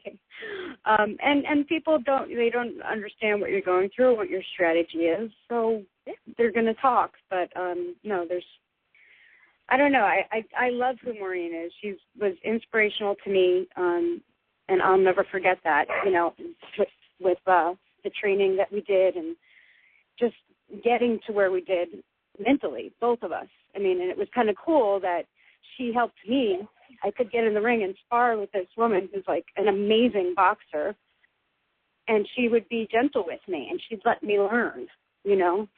And then later when she went through her problems, and she let me show her, very vulnerable on camera, like people will see, and I was able to help her too. So it's also, what I love is that the movie is also about kind of like a sisterhood, which you wouldn't believe would exist with female boxers, because everyone thinks, oh, female boxers are catty, you know. But honestly, if you can let your guard down with one another, it's you can really strengthen each other if it's the right people. Right. Well, let's tell everyone that. Okay, Maureen, I just want to mention before we go on about your, boxing. We're talking about the films. So you have 25 fights. You've won 22. 11 KOs and only lost 2. Now that's an impressive record. So you have these people saying, "Oh my gosh, Maureen, she just goes to Mexico and she fights blah blah blah." I don't know. Yeah. I'm harping on it, but I don't get it, because obviously you need to fight whoever you can get, and in women's boxing that can be hard sometimes. Well, what I laugh at, what's funny is that, it's funny, like people, like girls who call me out, it's funny, they call me out, but nobody comes to me with a contract saying, okay, Maureen, we're going to fight here, we're going to pay you this, and I'm setting up the venue for you. They don't do that. They want me to do the work. I'm the one that creates. They want me to go find a promoter. That's the business, because I've done that. When I fought for the world title, the WBA world title, when I went to my fought on the Gil Combs undercard against Keenan Martadilla, who I talked to Bob Arum and negotiated that. Hi, me and my manager went to Bob Arum, and guess what? I negotiated that. So why doesn't anybody else go and do that? It's like, that's the thing. It's like, I'm doing what I have to do to get ahead, and that's what it is. So for me, it's like, I just need to stay focused on my journey, my path, and it's not just me. It's also my manager. I have a manager for a reason. So everybody wonders, like, I'm like, listen, go talk to Luigi. My job is to fight, train, fight, win. That's it. And that's where it goes. I've been involved in the business. I have a promotional company. I love to help females. We have females.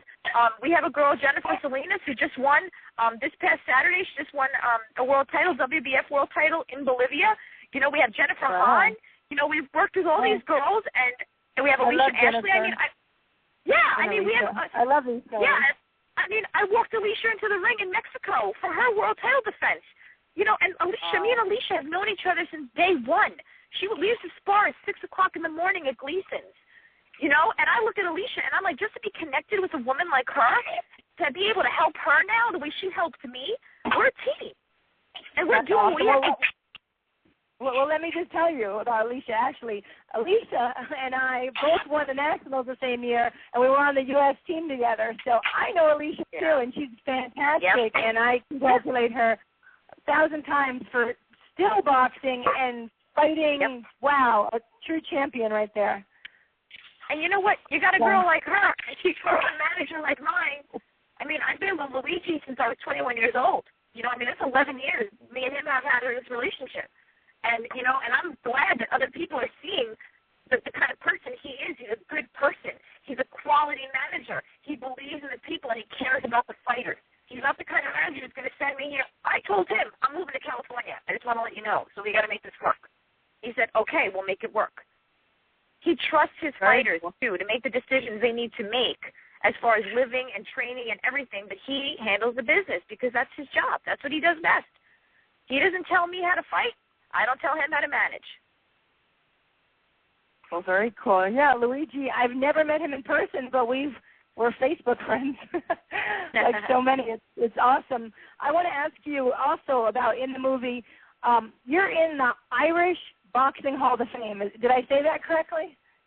Yeah, it's the Fighting Irishman. It's actually what's funny is that it's called the Fighting Irishman is the exhibit that I'm in, and I'm the only female featured in the exhibit. That's so cool. I saw that. That's beautiful. Where is that located?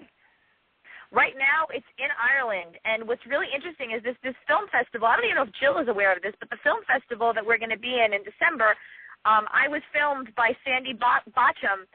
She did a film, and she did myself and John Duddy and another fighter, Seamus McDonough. The three of us, she filmed us just talking about boxing and what it feels like to win, what it means to win. And she won the Shadow Boxer Film Festival this time last year. So it's just an honor for me to be a part of a second film that's going to be in this festival. Wow, that's very cool. Look at you. That's I wish I could go to New York and be there with you guys. That's going to be really cool. Prophet, that would be so much fun. I know. I would love to. Not only to go and see the films, which would be the highlight, but then we could just go out and go eat and hang out in New York. Oh, I miss New York. Well, I know, Maureen, you must miss New York, too. Yeah. I love New York, and I've actually have the Brooklyn Bridge picture over my bed. I've got the Empire State Building, another picture up in my apartment. New York's always with me, especially when I'm in the gym and I got the guys making fun of my accent. That's what they're like, oh, yeah, she's in New York. I'm like, listen, you guys love it. They want me just to talk. And I have no problem with that because that's what I love to do. You love to talk. I know. I'm from New Jersey, and I'll still say chocolate and stuff, and they'll say, what? Chocolate? No, it's chocolate. It's chocolate, all right? It's chocolate and coffee. Don't tell me different. I know. Prophet, you're in New York. Speak up. Speak to Maureen. Let's go. Maureen, it's such a joy to have you on the show. I'm a big fan. And I don't know, everyone's going to have their fair share of haters, but I think they're really jealous because, I just wanted to read off some of your accolades. You were the first female fighter to ever fight on Lou DiBella's Broadway boxing series. You've also fought at Madison Square Garden more than I can even count, which has got to be a dream of every fighter. Madison Square Garden, to me, they can have as many shows as they want out in Vegas, but to me, the mecca of professional boxing has always been Madison Square Garden. And you've also done boxing. You've been a boxing analyst on top-ranked Latin Fury pay-per-view shows, as well as the Golden Gloves. You've done commentary on during Golden Glove shows. So I mean, what woman or fighter, doesn't matter if it's male or female, who gets to do all that in their lifetime? I mean, it's truly amazing. I think that's why maybe you get a lot of naysayers because they're just jealous. Yeah, it's funny. I'm just doing, my spirituality has everything to do with it because boxing saved my life, and God brought me to boxing. And, I give it to him because he gives me all these abilities. And, just my life, honestly, I look at my life, I'm like, I'm 32, and I've done so much. I'm so blessed. And if I can share this with anybody or help, that's why I love doing motivational, inspirational speaking. I love speaking to kids. I want them to know that you can do whatever you want. I don't need to box. I want to box. And I love it. It's like I could go. I have a promotional company. I was the president of a boxing gym. I've done so many different things. I'm like, wow, I really can do whatever I want, but I choose to box. And that's the thing. The world is my playground. And I can do whatever I want. And I'm so blessed, and it's the confidence and that knowledge of knowing. It's like, to me, it's like I'm just free. I'm flying. And it's amazing to know that. And so many people, it's sad. And I have compassion for those people that hate on me because they're so trapped in their own jails. It's like if they would just see outside of the box and stop focusing and putting so much energy on the negativity, focus on the positivity, and they can develop the same skills that I've developed instead of hating on them. Develop them, nurture them, discover them. Listen, if you put me in a room with a bunch of my haters and have me speak to them, that's what I would tell them. I'm like, why are you so focused on me? Go out and live. Live and do what's good for you. A lot of those people are fear. They're afraid. They're angry. They're hurt. And it's sad because I was one of those people. I developed myself. And I used to be that person. But I'm not anymore because I see past that. I took the blinders off and I opened up my eyes, and I just prayed that they can do the same. And Christy spoke about it before. I thought you did a brilliant job as well in $1 Million Baby. I watched the fight and the movie, and Hilary Swank really came across well as a female fighter, and a lot of people disagreed with me, and they sent me negative feedback. But, years after the fact, I saw the movie The Fighter, and, I liked the movie. It was about the life of Mickey Ward, but Mark Wahlberg just didn't look like a fighter to me in that movie. I mean, he acted well, and Christian Bale was great, and he got the Academy Award for playing his brother. But he didn't really come across that great as a fighter. I thought the boxing scenes weren't choreographed well, and I just wasn't sold that he was, Mickey Ward in that movie. And it's amazing, and that just goes to show what a great job you did with Hilary Swank, because she came across as a better fighter, I thought. What did you think of Mark Wahlberg in the movie The Fighter? Did he look, when he was hitting the speed bag and choreographing the boxing scenes, it just didn't look very authentic? I think it's hard to compare the two, because even if you compare a female boxer to a male boxer, it's not about skill, but we fight differently. We have a different mind state when we get in there. So I think both films are going to be very different. And women in general are very technical, and we're very, we're very particular. Even when we train, we want to get it. We work so hard, and we're so passionate. So I think people connected with $1 Million Baby through the passion of the female, of the way the character that Hilary, how she came through. I think with Mark Wahlberg, it was more about just being a guy, getting in there and just showing that this is what guys do. So, it's just very different. They're just both very different. I remember when Mickey came up to me, I remember he was telling me that he's like, yeah, they're doing a movie on me. I'll never forget it. I'm like, oh, really cool. And then all of a sudden it happened. I'm like, I'm so happy for him. But I felt like Mark Wahlberg was he reminded me more of Arturo than Mickey.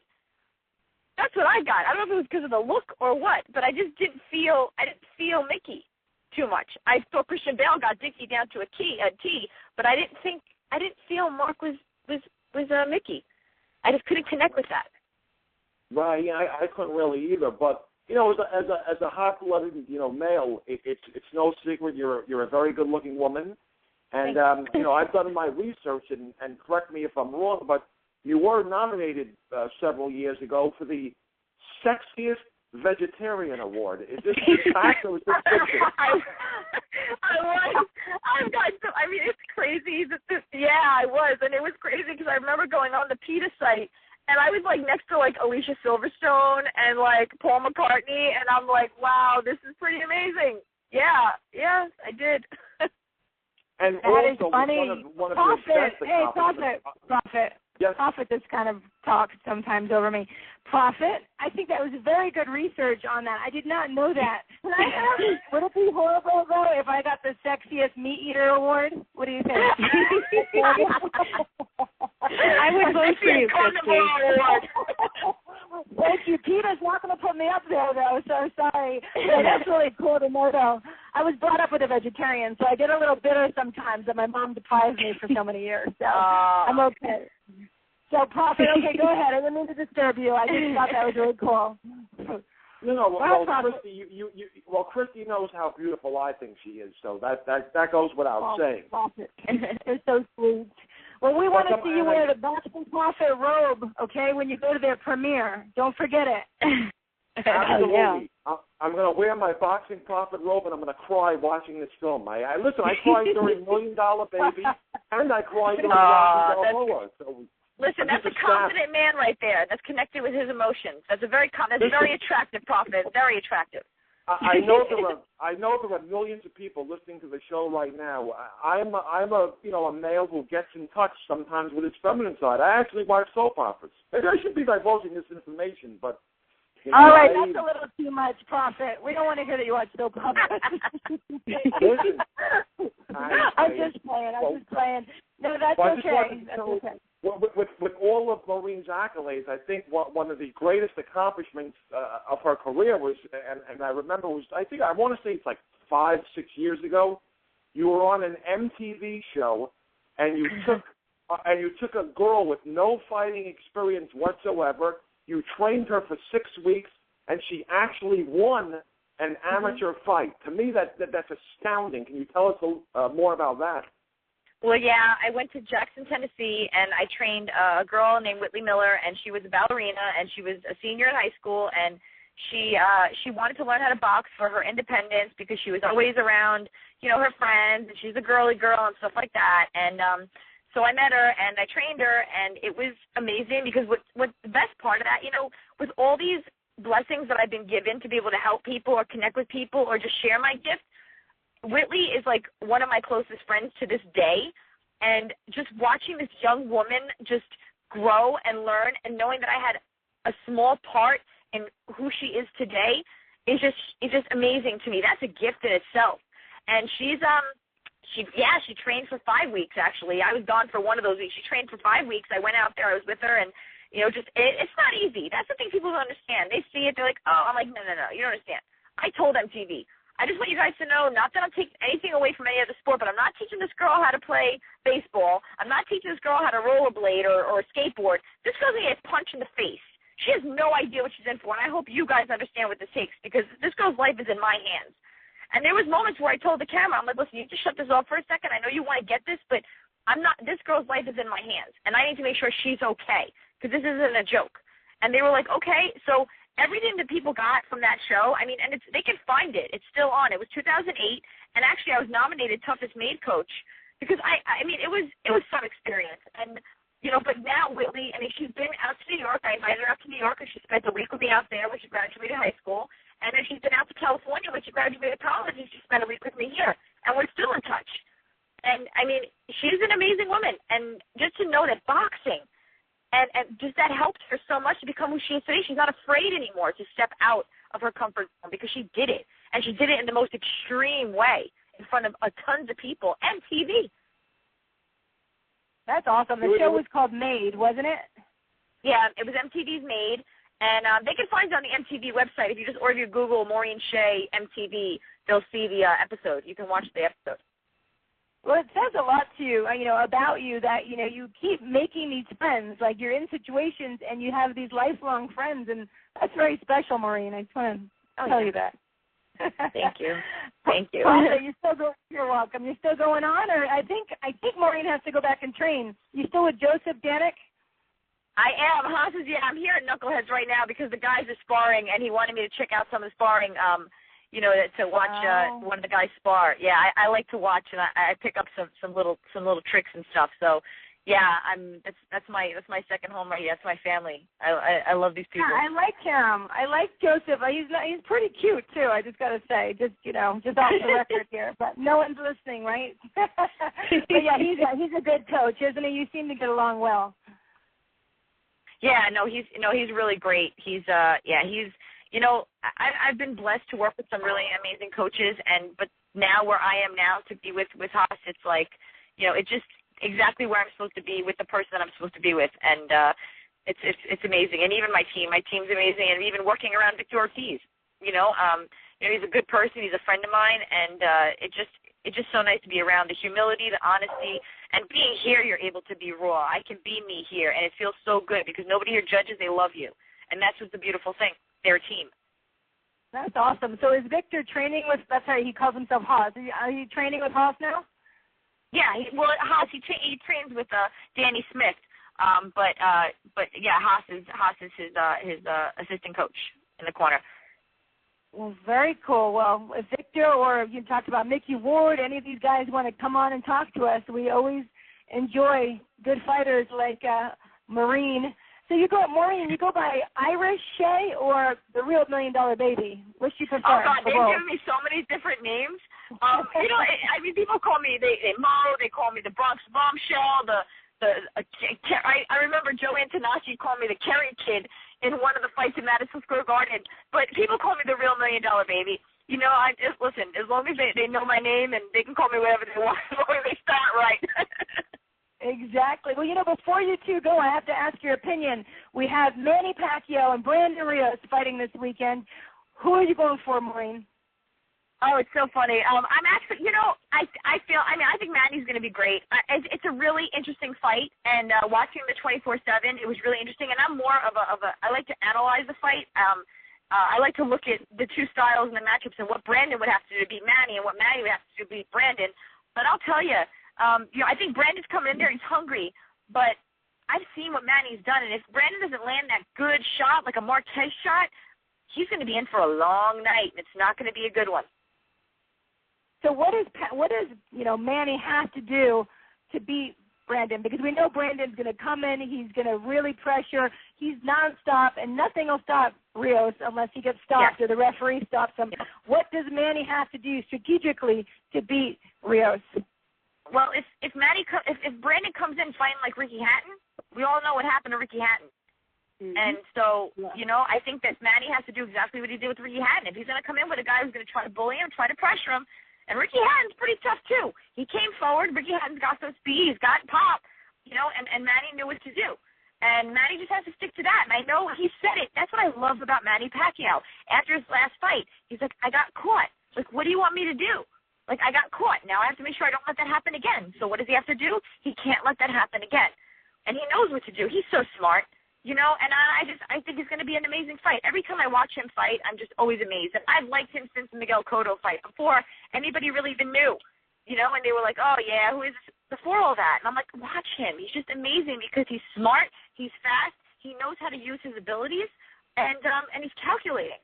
And I think those things, Brandon's tough. He comes in, he keeps coming forward, but, when you get hit with shots at speed and you get frustrated, and he's also younger than Manny, I always look at the maturity aspect where Brandon's a little bit more immature because he's young. Manny's got the experience. Brandon's got, sometimes it's a thick-headed, stubborn fighter. It could work for you or against you. So we'll see. We'll see. What about you, Jill? Who do you have going there? Well, I train at a wild card now, and I'm just a Freddie fan and a Pacquiao. I just think Pacquiao. I've got to root for him. Because you're a Freddie fan? Because he's my teammate. Oh, my God. Is that hilarious? No, because also just I want him to come back because I'm always for the underdog. He got knocked out in his last fight. I want to see him come back and win. That is going to be amazing, And to use skill on a pressure fighter. I don't like pressure fighters either, so it'd be great to see what he does, Right. Okay. Well, good. Well, here we have it. You both seem, I don't know, Maureen, you were going back and forth, but I know, Jill, because it's a teammate, you're going for Pacquiao. Did you say, Maureen, if you're going for Pacquiao or Rios, or did you just kind of give us the strategy? I love it. Everybody was like, oh, you can't just pick one. Who do I want to win? I want the better fighter to win. Whenever I say I'm going to pick, it's hard. I don't like to pick. I don't know if it's because I've done boxing analysts and I'm kind of like just giving the information. I don't really like to pick who's going to win because you never know in boxing. One shot could change the fight. So I don't like to say who's going to win. I get to see what Manny needs to do and what I think Brandon's going to do. And then, you know what, watching the fight, I'll tell you how it's going to unveil.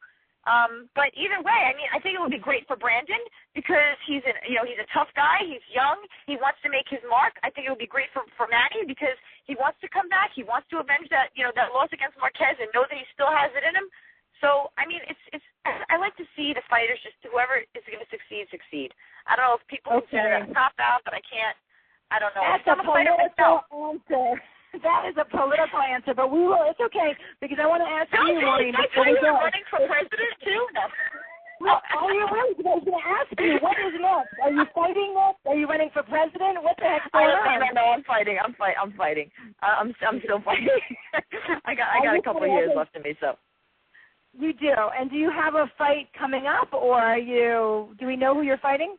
Well, consider I just fought 2 weeks ago. I think they're giving me a little bit of time, although I'd love to know who I'm fighting next. But I think they're giving me a little bit of time, and I'll find out when my manager gets back. Congratulations. That's right. Unanimous decision 2 weeks ago. Let's meet Morales. Muy bien. Yes. Very good, Maureen. That's Thank you. We'll give you a little more time then. And then before that, you fought in July. So, you're good. You're good. Well, I got some time. You do. And when you decide, let us know, and thank your coach for, letting you have this extra time with us because we appreciate it. Do you have any shout-outs or anything? Twitter, Facebook, anything? Oh, yeah. Everybody can follow me. I have my fan page. I'm not using my personal page anymore. It's my fan page so I can connect with everybody since there's no limit. It's Maureen, the real Maureen over Baby Shea.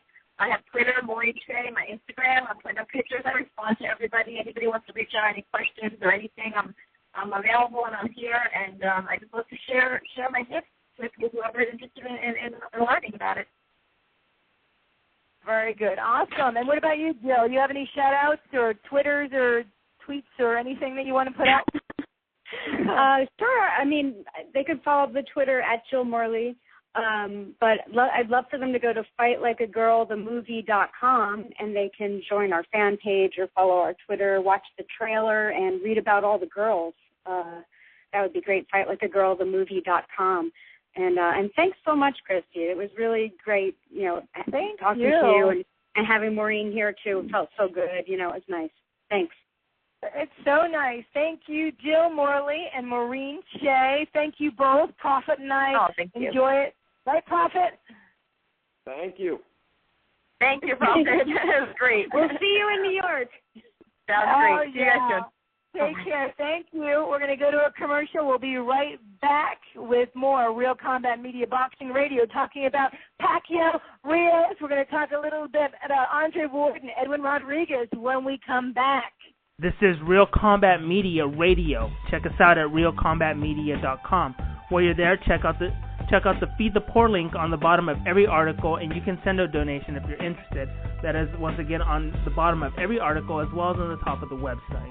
If you are an MMA, boxing, or fitness business and interested in sponsoring our website or radio podcast, send us an email. Advertising at realcombatmedia.com. Once again, that is advertising at realcombatmedia.com. Make sure to check out the Real Combat Media MMA and boxing store at the top of the menu at realcombatmedia.com.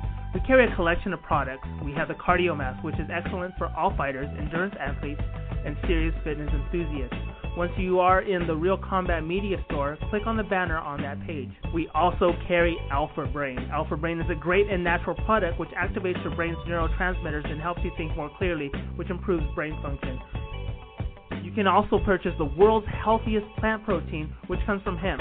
There are many other products online on the online store, and click on the On It banner at the Real Combat Media store, and you can purchase Alpha Brain and other health products. Use the discount code Real Combat Media, and you will receive 10% off at the checkout store on the On It. That is ONNIT on the banner at Real Combat Media store. Buckle up. Here we go. Let's get this show started. Welcome back to Real Combat Media Boxing Radio. Well, this is episode 36. I'm your host, Christy Rosario, here in Los Angeles with my co-host, Richard Solomon, the boxing prophet in New York City. Well, you can call us live at 347-324-5998. Find us on Twitter us at Real Combat Media. My Twitter is Boxing Girl, BXINGIRL. The Boxing Prophet is at Boxing Prophet 68, or you can find us on Facebook at Real Combat Media in the search bar. I actually have a page too. You can just put my name or just put Real Combat Media Boxing Radio, and my page should pop up. We are back. What great interviews today. We had Antonio Tarver, Jill Morley, Maureen Shea. What better than that? Right, Prophet? Love it. I'm pumped up now to go to New York City to see all of these films. It's great. It's great when boxing and every film is a boxing film, which makes the best film even better. I know. I'm jealous though. You're in New York. You can have all that fantastic food anytime you want. The energy of the city, and you can go see Fight Like a Girl in the theater. What a life you have. Well, one day you'll have to come visit me, and I'll show you all the sights and sounds of the Big Apple. Yeah, well, my mom actually lives in New York City, and so I should go visit my mother. That would be a good thing. And then we would definitely have to stop by and say hello to you, too. But thank you. So here we go, Prophet. We are back. We're going to start with Andre Ward, Edwin Rodriguez. What a fight. Last weekend, Andre Ward, wow. I mean, what do you say to that? Andre Ward actually just made Edwin Rodriguez, to me, look like, I can't quite say like he was inexperienced, because Rodriguez was in there, but Andre Ward's a phenomenal fighter. What did you think, Prophet? Yeah, and this is coming off a 14-month layoff. He just pretty much won every single round. When we went off the air last week, I said I'd be shocked if Rodriguez won a round. Andre Ward, and I've been reading social media, there are some people who say that Timothy Bradley Jr., now that he beat Marquez, is number 2 pound for pound. It's kind of ridiculous to me. You know, Timothy Bradley was in a close competitive fight against Juan Manuel Marquez, was given a gift decision against Pacquiao. Andre Ward is clearly the number 2 best pound-for-pound fighter in the world. And you can make a case, you know, boxing's a sport. What have you done for me lately? You know, Floyd Mayweather, with all due respect to him, you know, he's beaten Robert Guerrero, Victor Ortiz, Canelo Alvarez.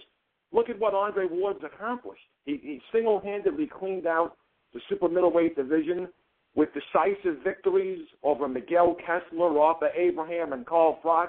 He moved up to light heavyweight and absolutely dominated Chad Dawson, who at the time was the best light heavyweight in the world. And, you know, now he moved back down to 168 after a long layoff and didn't even show rust. You know, his jab is great. A lot of fighters in the sport today use their jab as a range finder, or they pour with their jab. Andre Ward uses a power jab. I mean, it's a violent jab that continuously snapped Rodriguez's head back violently. Andre Ward went to the body really well. His hand speed was great. You know, Rodriguez's best chance to make it competitive was to kind of lure Andre Ward to a street fight and mug him on the inside.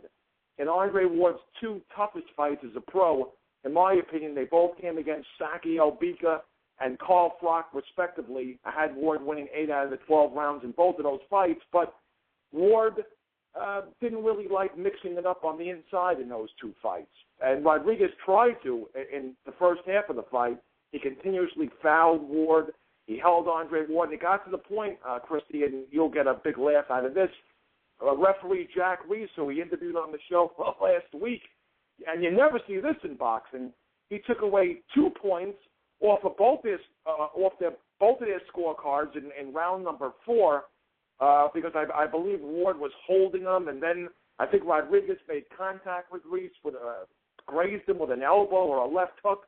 And so that round, I can honestly say, with the utmost certainty, was the first round in the history of a fan watching boxing where I scored it 8-7 because you had 2 points deducted off of both of their scorecards. But Andre Ward is clearly, you know, if you want to say Mayweather 1, Andre Ward 2, the best fighters pound and pound in the world, I have no problem with that. I also have no problems if you want to flip-flop them and have Andre Ward as the best pound-for-pound fighter and Floyd Mayweather second. You know, the only big question, Christy, now is what's next for, you know, Andre Ward. And, you know, if you want to touch on it real quickly, I can give you, he really only has two options, if you want to touch on that real quickly. Hold on a second. I just do want to make a comment about, you know, Jack Reese, I thought, did a great job. You know, fights like that can, like they say, styles make fights. Fights like that can ruin a referee, but he had composure. Both of them held a lot. I mean, I think it was very fair to take the points from both. And, you know, our commentators had the same as you know, 8-7, which made sense. But I think Jack Reese did a great job because sometimes that fight looked very frustrating. I enjoyed the fight, but there was just too much holding for me. But, yeah, I would like to hear briefly because we want to get to definitely to Pacquiao and Rios, and we want to get to our other fight as well in the UK. So briefly, let me know. Yeah, I thought Jack Reese did a great job, and Andre Ward even said it. After Reese deducted the 2 points off of both of their scorecards, the fight sort of wound up a lot cleaner. He didn't have to warn him as much. But real quickly, Ward can either move up to the light heavyweight division, and it seems that, and I've said continuously on this show, that Adonis Stevenson and Sergey Kovalev are heading towards a unification bout. Ward can fight the winner of that unification bout. There's no way in the world Bernard Hopkins will ever fight Andre Ward, so that's out of the question. Carl Froch has said that he won't fight Andre Ward again, even if he beats George Groves, that their styles don't mesh well together, so that's out.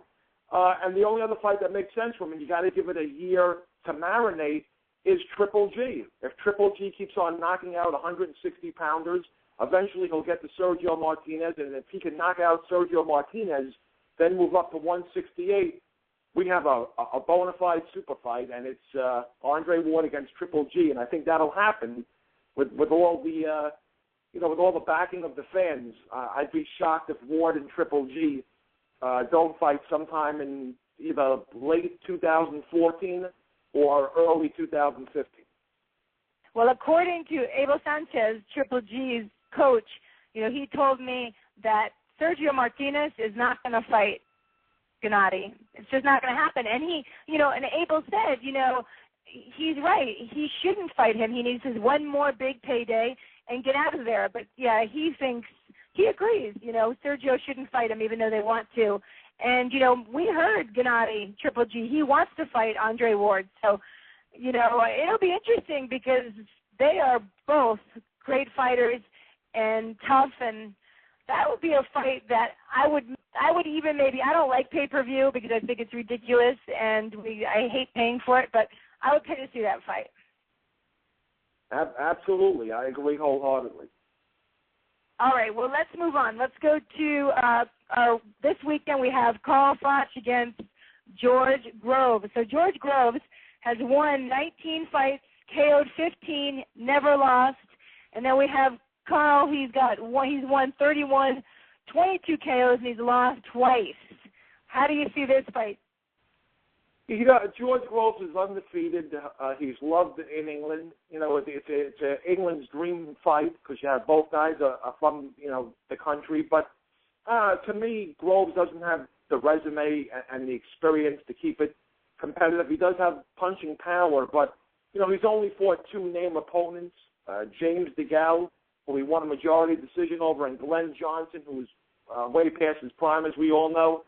So Carl Froch has to fight his game plan and stick to it. He's got to box, slug in spurts. Don't lure Groves into a street fight just to prove a point. Otherwise, you might get caught with a haymaker. But I think at the end of the day, Froch is too seasoned, too experienced. I want to say like a late round stoppage, but I think Froch wants to punish him to prove a point. So maybe he knocks down Groves in the 8th or the 9th round and then kind of carries him the last couple of rounds.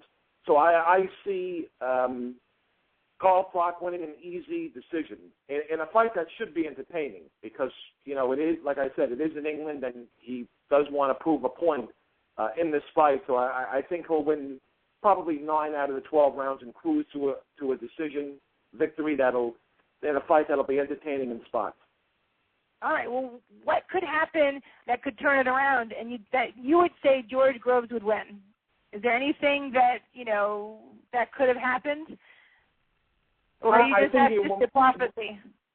Yeah, I asked Antonio Tarver in his fight coming up with Shepard. If Carl Groves, listen to me, if Carl Froch fights down to the level of his opposition, he can get caught with a haymaker. A lot of things happen in boxing. It is the theater of the unexpected sometimes, like Jim Lampley always says on HBO. But if Carl Froch boxes and fights on the inside, he should school Groves. Groves' only chance is to hurt Carl Froch early, and maybe because it is in England, get Froch out of his game plan and make him brawl with Groves, which I will think he'll do, but he'll also box. It'll be a little bit like both Miguel Tesler fights. Froch will do a little bit of both. He'll box. He'll slug, but if he slugs the whole fight against Groves, then it gives him the chance to land a haymaker. So I don't want to see Froch go to war for the entire fight. I want to see him slug in spots and also box. Do a little bit of both. As entertaining a fight as it would be to see them go to war, that would behoove Groves, because he is a puncher. I think he hits harder than Froch. So in a perfect world, I'd like to see Froch do a little bit of everything, box and brawl. Okay, here you have it. The prophecy from the boxing prophet. Now we shall move on to your main event, I'm sure for you. Manny Pacquiao versus Brandon Bam Bam Rios. Let's just go over this a little bit. For the vacant WBO International Welterweight title, Bam Bam, let's see what he has. He has 131, 23 KOs. He's only lost once and has one draw. We have the Pac-Man, Manny Pacquiao, has 154 by 38 by knockout and lost 5, and he's been KO'd 3 times with 2 draws. Did you even know that? What do you have going here, Prophet?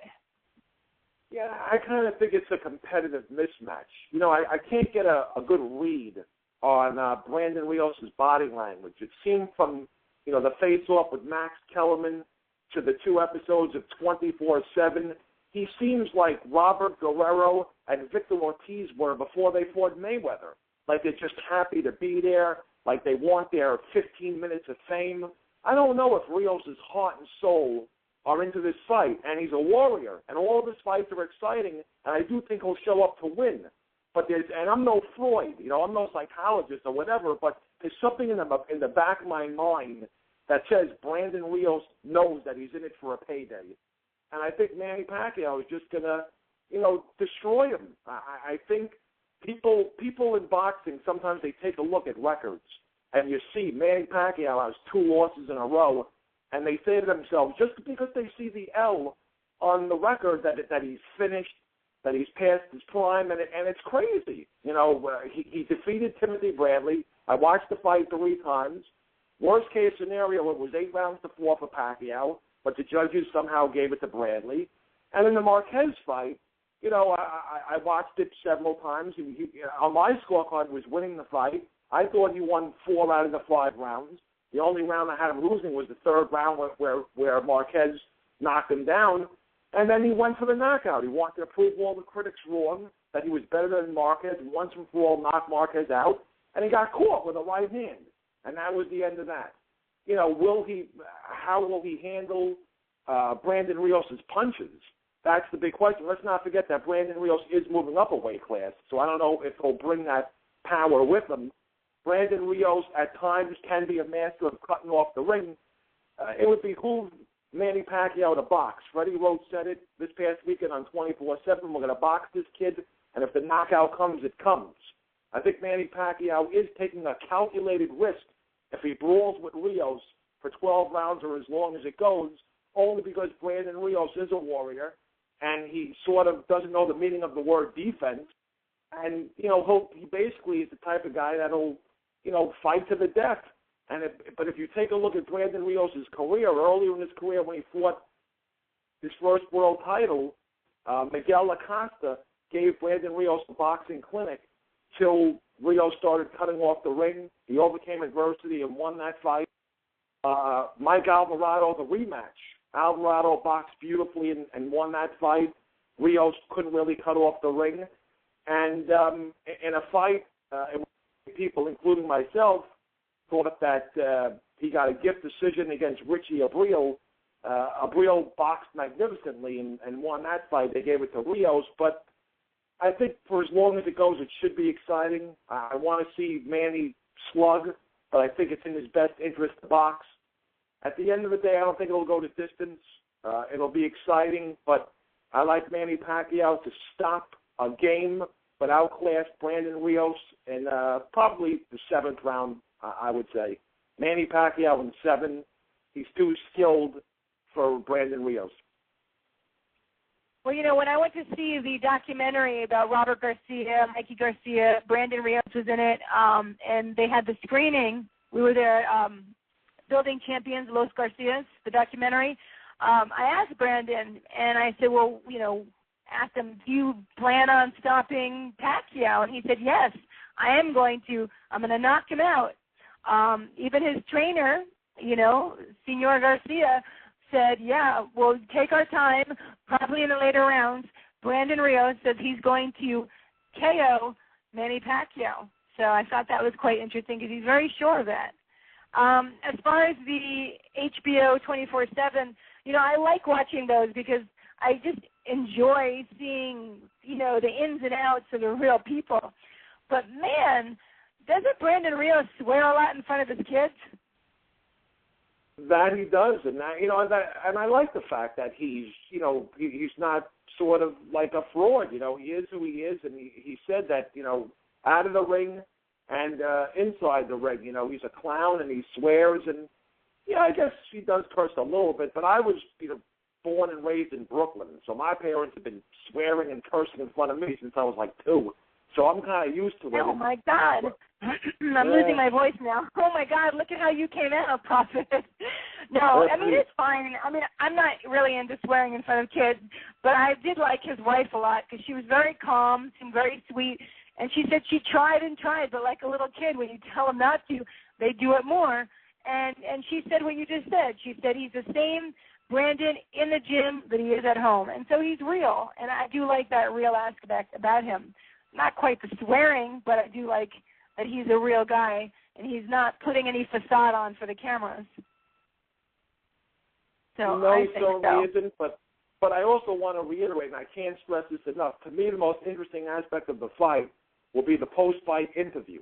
Manny's always done the politically correct thing, saying he'll speak to Bob Arum, he'll speak to his people. We'll see what's next. Hogwash. It's time for Manny Pacquiao to stand up like a man and call out Floyd Mayweather. Say, I just knocked out Brandon Rios in one-sided fashion. If he does do that or wins a lopsided decision, and just call him out. Say Floyd's a chicken. You just do whatever it takes to get Money Mayweather in the ring. Call him out. Say he's scared of him, whatever. But it's time for Manny Pacquiao to, kind of, I don't want to say drop this facade he has on his fans, but he's got to lower the boom on Floyd Money Mayweather and try and get under his skin. And maybe, before it's too late, we'll finally see this super fight, which probably isn't a super fight anymore, but at least we'll have a pipe dream of seeing Mayweather and Pacquiao in the ring together. Okay, well, before we run out of time, I wanted to say, and if we have a little time, then you can say a little more about, I know, the other bouts that are coming up. But I just wanted to say that I went to the Golden State Boxers Hall of Fame. It was called the Ladies' First Event, where Lucia Riker, Gwen Adair, Carol Steinler, Michelle Chong, Jackie Richardson, Sue Fox, Mia St. John, Layla McCarter were all honored. It was really nice. And they gave out a salute to great Ken Norton as well. His brother and daughter were there. It was put on by fantastic people, Bill Dempsey Young and his wife Linda. They really put on a beautiful event. It was so nice to see, Sue Fox and Gwen Adair, Lucia Riker, Layla McCarter, all these people that I have grown up with in boxing and see them honored. Actually, when we were there, Layla McCarter got up and said, the only one I lost in the amateurs to was Christy Rosario. So I thought that was kind of fun, Prophet. And she's I think she has like 58 fights now, Layla McCarter. So many world championship titles, and fantastic. It was a great event, and I wanted to thank them for that event. I can give you about less than a minute, Prophet, if you want to briefly say something about the undercard of the Pacquiao-Rios. Yeah, real quickly, it's a 5-fight card altogether with Pacquiao-Rios being the main event. On the undercard, look for Zhao Shiming from China, the Chinese prospect, obviously, Puerto Rican prospect Felix Verdejo, to both shine as they will score early knockouts. Andy Ruiz, who many people are considering maybe a future heavyweight champion, Antonio Tarver should take notice of him. Look for him to shine against Tor Hammer, as he'll knock out Tor Hammer in 6 one-sided rounds. And in the co-main event, look for Benji Radovic to retain his IBF featherweight title by scoring an easy decision victory over Billy Dibb in a rematch of a fight that took place last March on ESPN2. Gladovich won the first fight by split decision to win the title. He'll win this fight again in more one-sided fashion, 9 rounds to 3 to retain the title. And I hope everyone watches the pay-per-view this Saturday. The main event will be exciting for as long as it goes, but look for Manny Pacquiao to win. It's been good. You have a great evening, and I'm going to finish up real quick with, don't forget to watch, next Tuesday, Fox Sports 1, Antonio Tarver versus Mike Shepard. This has been another great show. We really enjoyed speaking to Antonio Tarver, Jill Morley, Maureen Shea, and we will be back next Tuesday at 4 p.m. Pacific, 7 p.m. Eastern Time with episode 37. Also, thanks to Sue Fox, WBAN.org. Thank you for joining us. Again, Real Combat Media Boxing Radio. Have a fantastic week. Bye-bye.